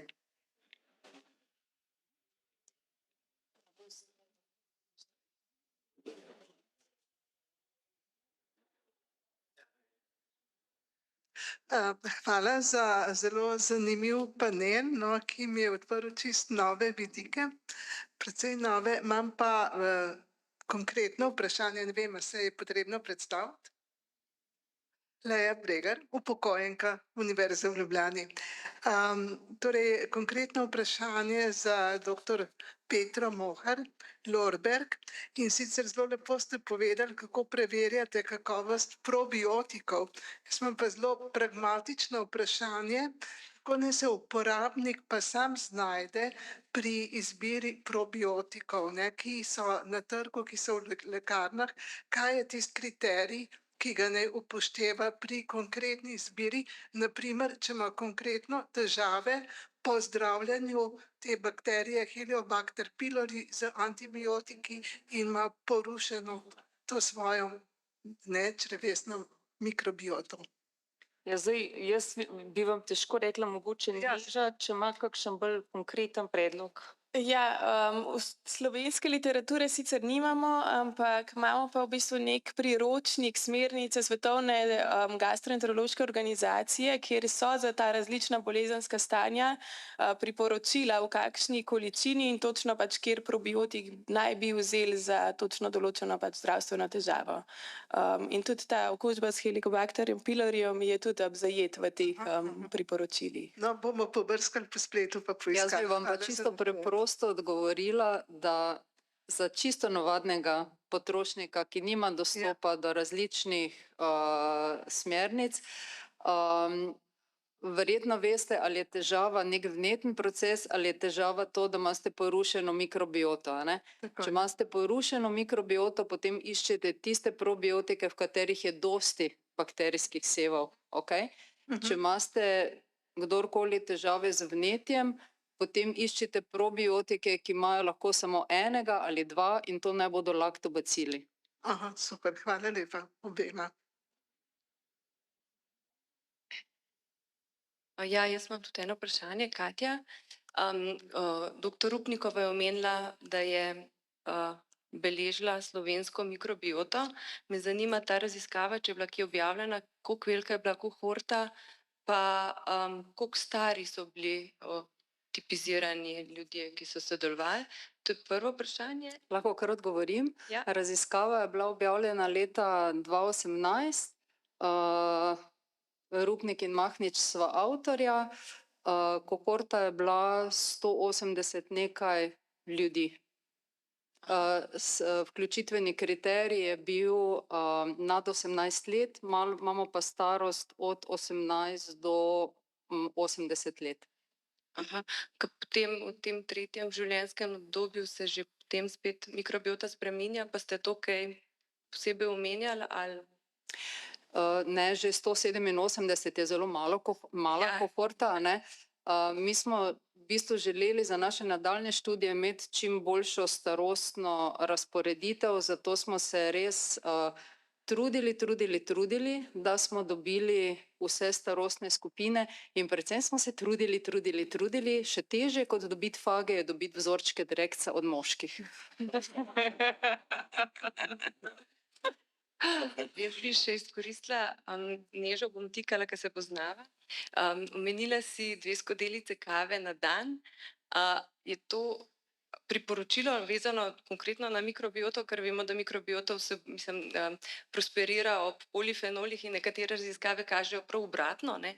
Da naj bi večje uživanje polifenolov iz kave ugodno vplivalo na sestavo in diverziteto mikrobiote. Ja, to je res, kar se tiče polifenolov, ampak sem pa tudi zasledila pač par študij, no, ki pa so preučevale kofein kot tak, tako da ne samo kavo, ampak tudi pač prave čaje, da bi pa prevelike količine kofeina lahko povzročale pač spet motnjo v črevesni mikrobioti, no. V tem smislu je bilo mišljeno. Hvala. Se lahko jaz samo navežem na vaše vprašanje. In sicer pri Maji niso imeli samo ene raziskave, res so imeli na zdravih to raziskavo, so imeli pa tudi na bolnih iz UKC Maribor in so tudi pokazali druge stvari iz tovrstnih analiz. No, mi smo pa potem združili obojne podatke in smo šli na nivo predvidenih metabolitov in metabolnih poti, ki razlikujejo bolne od zdravih. In se potem kažejo v bistvu res zanimive funkcionalne razlike, ki dejansko kažejo, da je pomembno, kako se ti mikroorganizmi obnašajo. In ves čas govorimo o tem, kako lahko vplivamo na obnašanje naših mikroorganizmov, verjetno ne z veliko kave, verjetno ne z veliko alkohola, ne verjetno z veliko rafiniranega sladkorja, enostavnih nasičenih maščob in tako. Zato mogoče malček vsakodnevnega premisleka o tem, kako so naši predhodniki dejansko uživali hrano. Ne, mi se v 50 letih nismo toliko spremenili, da bi lahko sprejeli vso to rafinirano, izčiščeno, kemijsko za mikrobe zelo dolgočasno hrano. No, če se navežem na helikobakter, a lahko za mikrobioto dokažete pretirano uporabo zaviralcev protonskih črpalk in kako je poskrbljen, da se to vaše znanje prenese na študente medicinske fakultete? Imate vi kakšen vpliv na to, ali je to kaj sploh organiziran?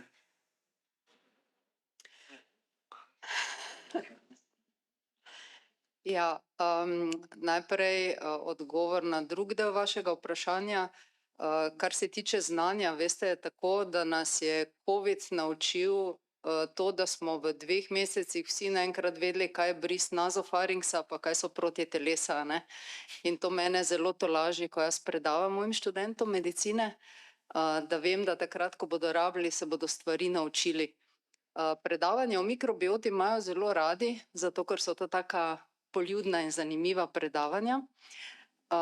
Kar se tiče zaviralcev protonskih črpalk, oni zelo, zelo spremenijo in vplivajo na črevesno mikrobioto. Eden od razlogov, zakaj to vemo, je ta, ker je jemanje zaviralcev eden od glavnih in pomembnih dejavnikov tveganja za nastanek okužbe z našim klostridijem. Tako da odgovor je ja, zelo vpliva na črevesno mikrobioto. In bi bilo dobro, če se ne bi več jemali kot bombončki. Pozdravljeni. Jasna Lek, bivša znanstvenica iz področja mikrobiologije. 2 vprašanja imam. Prvo je, rekli ste, magari za doktora Stresa, rekli ste pač genetika, okolje, interakcije.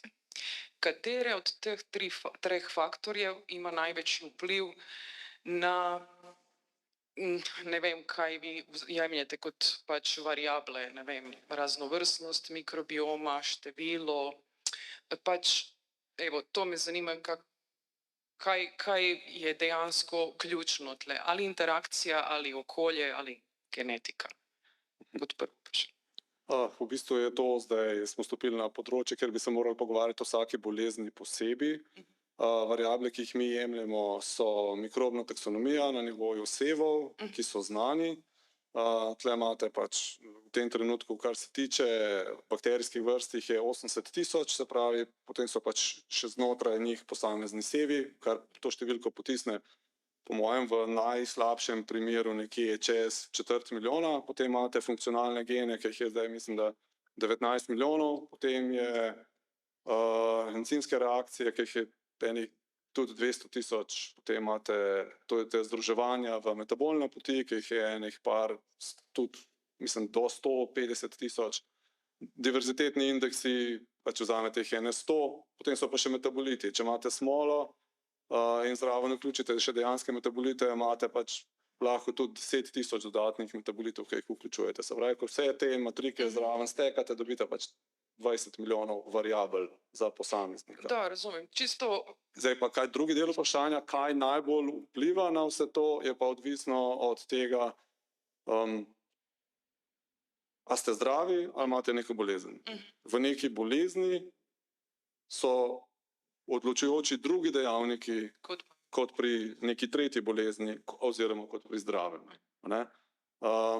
Zelo nehvaležno je zdaj potisniti na plano posamezen dejavnik, ampak lahko pa sklenemo, če bi se velika večina ljudi prehranjevala na način, da kot vemo, da se nikoli ne bo, ker nam statistični urad kaže skozi desetletja, da se ne bomo prehranjevali tako, potem bi bilo aktivacij zaradi signalov iz okolja bistveno manj. Zdaj, na drugi strani imate pa genetske spremembe, ki jih podedujemo po svojih starših, nikoli ne moremo imeti identične kopije samega sebe v svojem otroku, zaradi tega, ker pri nastajanju spolnih celic pač pride do 80 do 120 naključnih mutacij, in zdaj, če imate smolo, pač imate potomca, ki ima 240 naključnih mutacij, če to pade v siva področja, nič hudega, če pade pa v nek ključni gen, imate pa problem. In še tudi tam se dostikrat zgodi, odvisno od tipa mutacije, imate več različnih genov, ki kodirajo isto funkcijo, ali lahko na drugem kromosomu pač se to pokompenzira, ali na recesivni strani ali dominantni strani. lahko pride do tega, da naša lastna genetika to kompenzira. Če pa jo še dodatno challengeirate z slabo prehrano, nič spanja, alkoholom, nikotinom, drogami, onesnaženim okoljem, težkimi kovinami, pesticidi, pač greste v tisto smer, kamor si res ne želite iti. Če samo tako statistično pogledamo 2009, mislim, da smo imeli 10 milijonov enih kemičnih spojin v okolju, 2020 jih je čez 20 milijonov. Se pravi, število kemično sintetizirane molekul enostavno narašča, hkrati nas počasi zasipa cunami snovi, ki izhajajo iz plastike, ki smo jo zmetali v preteklih 30 letih, ampak ta velik cunami šele prihaja, ker ta glavni puš plastike, ki jo mi mečemo v okolje, dejansko šele prihaja. Pa sem malo zašel. Pravi, da sem zašel. Ampak ravno te komponente so tiste, ki so hormonski motilci, ki potem spreminjajo izražanje genov in vodijo v nastanke raznih obolenj. Ok, hvala. Sem še kratko. Govorimo negativni vpliv, pozitivni vpliv, placebo efekt. Kako to kvantificirate nezavisno? Se pravi, ali je, ne vem, pacient dobi nek vprašalnik, ali vi dejansko, ne vem, gledate celice, tkiva, ali se kar izboljšalo. To me čisto pač nekako daje kvantifikacija učinka dejansko, da ni tega placebo efekta, da človek je nekaj pojedel, ne vem, Linex pa se boljše počuti. To je vprašanje. Kaj pomeni pozitivno, negativno efekt? Ali imate tak neke bolj nezavisne metode? Evo. Hvala. Ja. Zdaj, za same klinične študije je značilno, da morajo vsebovati tudi enako izgledajoč pripravek in potem se spremljajo tudi biokemijsko določljivi markerji noter. Ni samo tako, danes se ti počutiš bolje ali slabše kot včeraj. Ne, se dejansko pomiri, kaj se dogaja. Ne, in na tak način se da slediti. Se pravi, da imate kontrolno skupino, ki prejema dejansko zdravilo, pa oni, ki prejemajo neki, pa ne vejo, da ne prejemajo zdravila. In oni, ki prejemajo zdravilo, tudi ne vejo, kaj prejemajo. Samo vejo, da neki prejemajo. Ja. Jaz bi imela vprašanje, ali za paciente na bioloških zdravilih, če so omejitve pri probiotikih ali pa prebiotikih in bi bilo smiselno z postbiotiki začeti. Drugo vprašanje pa, kaj pa živi mikroorganizmi, se pravi fermentirana hrana, tega se nismo, se vem, da ni, ampak vseeno versus probiotiko. Jaz ničnih stvari ne poznam tukaj. Jaz, kar se tiče bioloških zdravil pa rabe probiotikov, si ne bi upala odgovoriti, ker nimam dovolj informacij za to, tako da mogoče, če ste vi ostali kaj zasledili.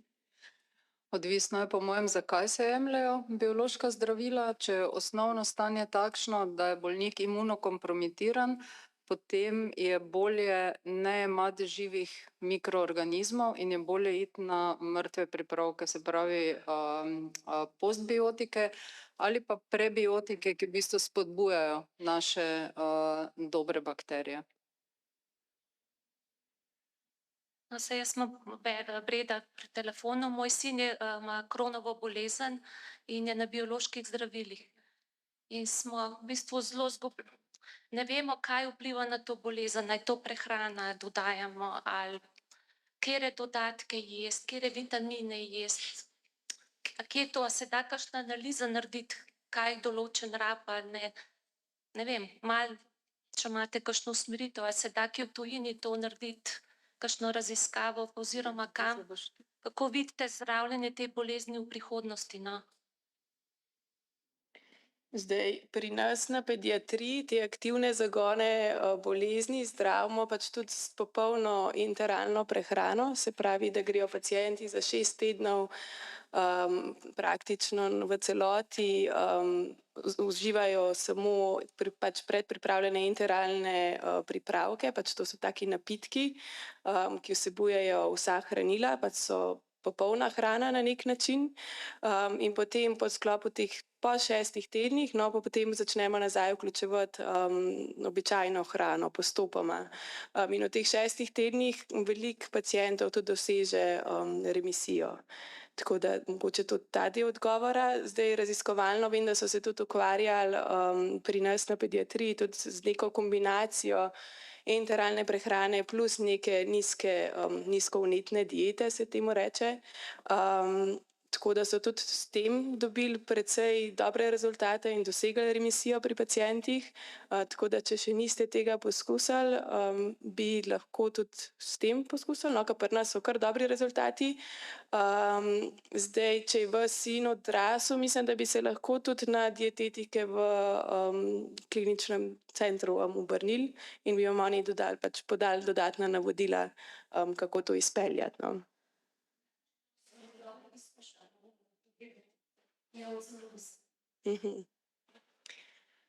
Ja. So neodzivni. Lepo pozdravljeni, Adriana tukaj iz Inštituta Jožef Štefan. Mene zanima, koliko je zdaj vse veliko je teh alergij na hrano, intolerance. A je to tudi vse pravzaprav v zvezi s to našo mikrobioto? Da nekaj slabše, boljše prebavljamo ali pa prebavimo narobe, da nam potem škoduje. Moj odgovor bi bil ja, zato ker vse je deloma, zato ker vaša mikrobiota bo hrano, ki jo vi pojeste, spremenila. In točno vaša mikrobiota bo jabolko spremenila drugače kot moja. In določeni mikrobiote naredijo pač alergene produkte in to je ta del alergij, ki jih ne znamo dobro testirati zaenkrat, ker še nimajo veze s tistimi klasičnimi testi. In tukaj ni drugega kot izogibanje. A pa bi se lahko to v prihodnosti mogoče pomagalo na tak način, da se potem neke druge bakterije naselijo, ki bi recimo to malo drugače prebavljali, ali kakšna je zdaj neka prihodnost takšnih pacientov recimo? Jaz bom na kratko rekla, da bakterije, ki jih ne hranite, počasi odidejo, a ne. To je ena možnost, druga pa je, da se treba pač stalno te hrane izogibati. Hvala lepa.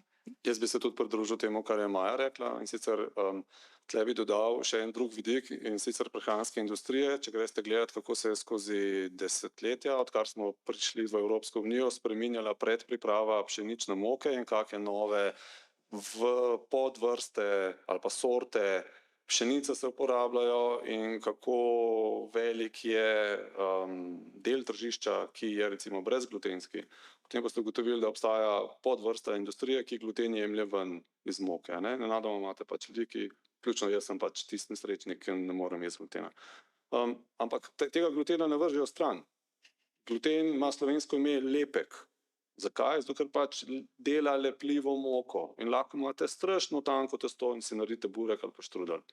Se pravi, potem vzamete moko in butnete noter še 1/3 več tega materiala. In kaj se potem zgodi? Da oni, ki so prej lepo normalno tolerirali gluten, pač vsak dan dobijo še večjo dozo tega. Ampak če imate, vsak od nas pa se ni selekcioniral na tem, da bo jedel neprestano samo pšenico z veliko količino glutena. In zato potem postanemo senzibilni. In če greste na teste, vam bodo rekli, ne, ti nimaš nobenih problemov z glutenom, tvoja sestra ima pa celiakijo.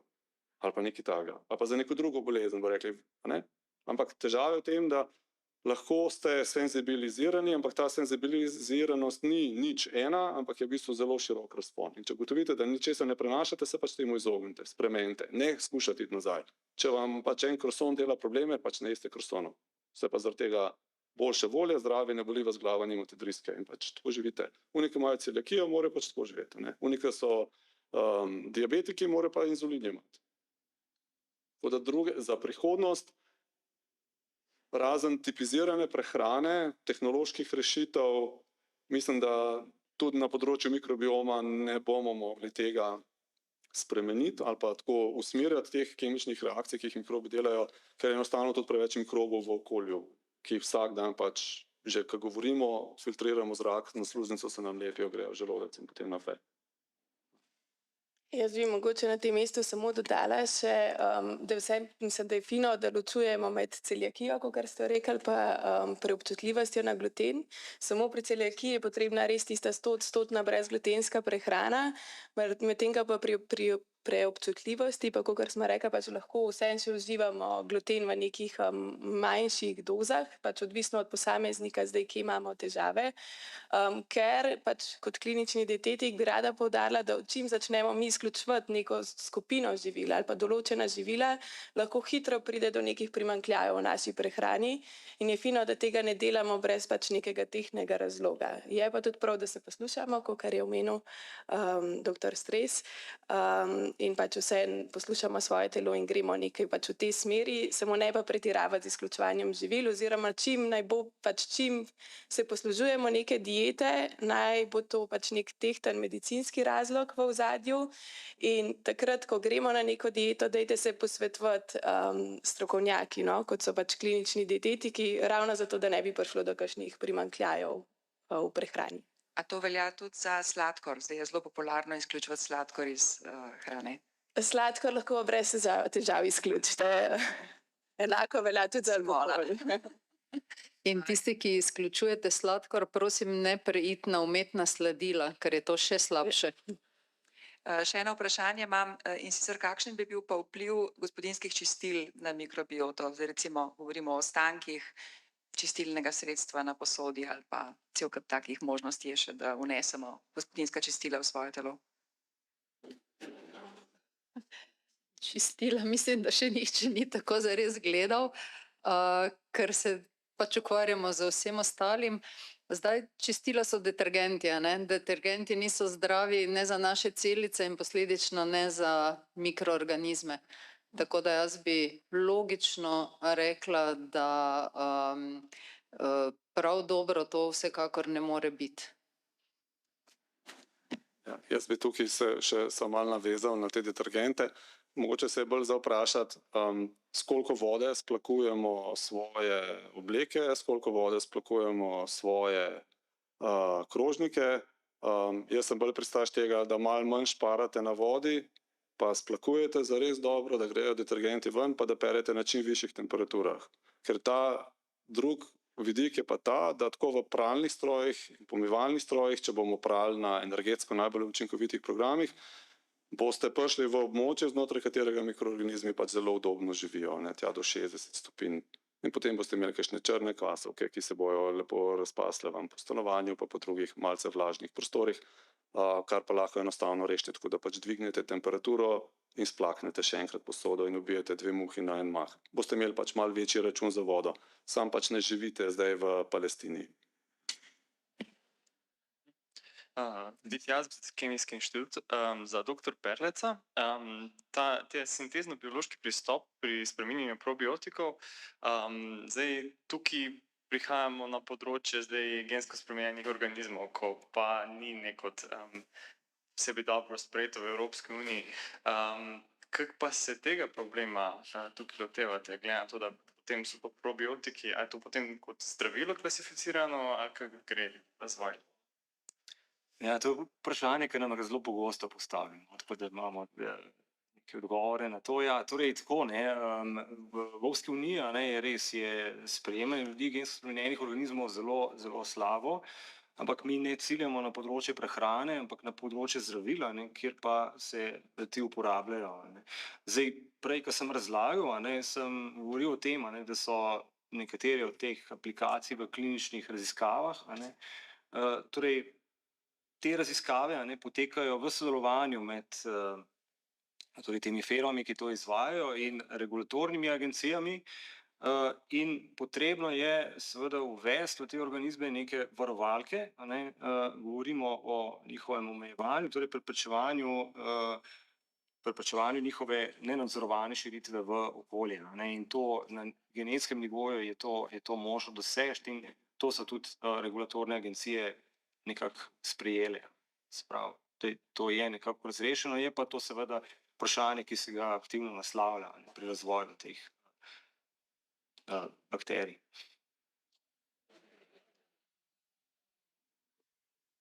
A se greste lahko mogoče malo forenzike, pa ugotovite, če je glifosat prisoten. Ali pa recimo, a je kaj spremembe zdaj, odkar se uvaža žito iz Ukrajine, ker tam je sigurno veliko glifosata, ker je Monsanto pokupil veliko zemlje, ne? To je v bistvu področje kemijske analitike, to pokrivajo pač naše varnostne agencije, Ministrstvo za prehrano in to, oni morajo to samplati, kakšen je učinek visokih koncentracij ali pa povišenih koncentracij raznih pesticidov je bilo že predtem dokazano, ko so te pesticide uporabljali ali pa testirali na miškah. In ti rezultati iz mišk se jih da usporejati z morebitnimi učinki pri človeku. Zdaj, da bi pa mi to sledili, ne, mi tega ne delamo. Pač imate pa, mislim, da v Mariboru pa je en laboratorij, ki se ukvarja s tem, ker imajo na Dravskem polju cel kup enih problemov, pa potem imate Kmetijski inštitut, ki te stvari dejansko spremlja. Tako da mi pa tega ne sledimo. Delamo pa druge analize kemičnega okolja ali pa fizikalno-kemijskega okolja prebavnega trakta, v katerem mikroorganizmi živijo. Ja, ja. Pardon, se opravičujem, samo še eno zadnje vprašanje bi predlagala, ker smo že zelo dolgi, potem pa zaključimo, tako da izvolite. Hvala. Pozdravljeni. Mene pa zanima, kakšen je vpliv sladil na mikrobioto, kaj pravijo študije okoli tega? Slab. Zelo slab. Vsi dodatki industrijsko predelani hrani, kot so umetna sladila, kot so emulgatorji, kot so različni konzervansi, izkazujejo to, da povzročajo neravnovesje v črevesni mikrobioti.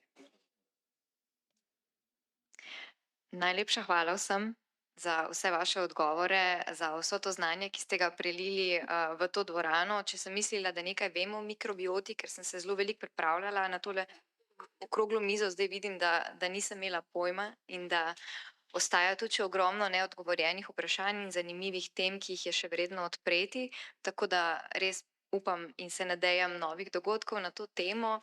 Hvala lepa sogovornikom za sodelovanje, za vse vaše odlične misli. Hvala vam, da ste nas spremljali v živo in hvala vam za odlična vprašanja in lep večer vsem še naprej.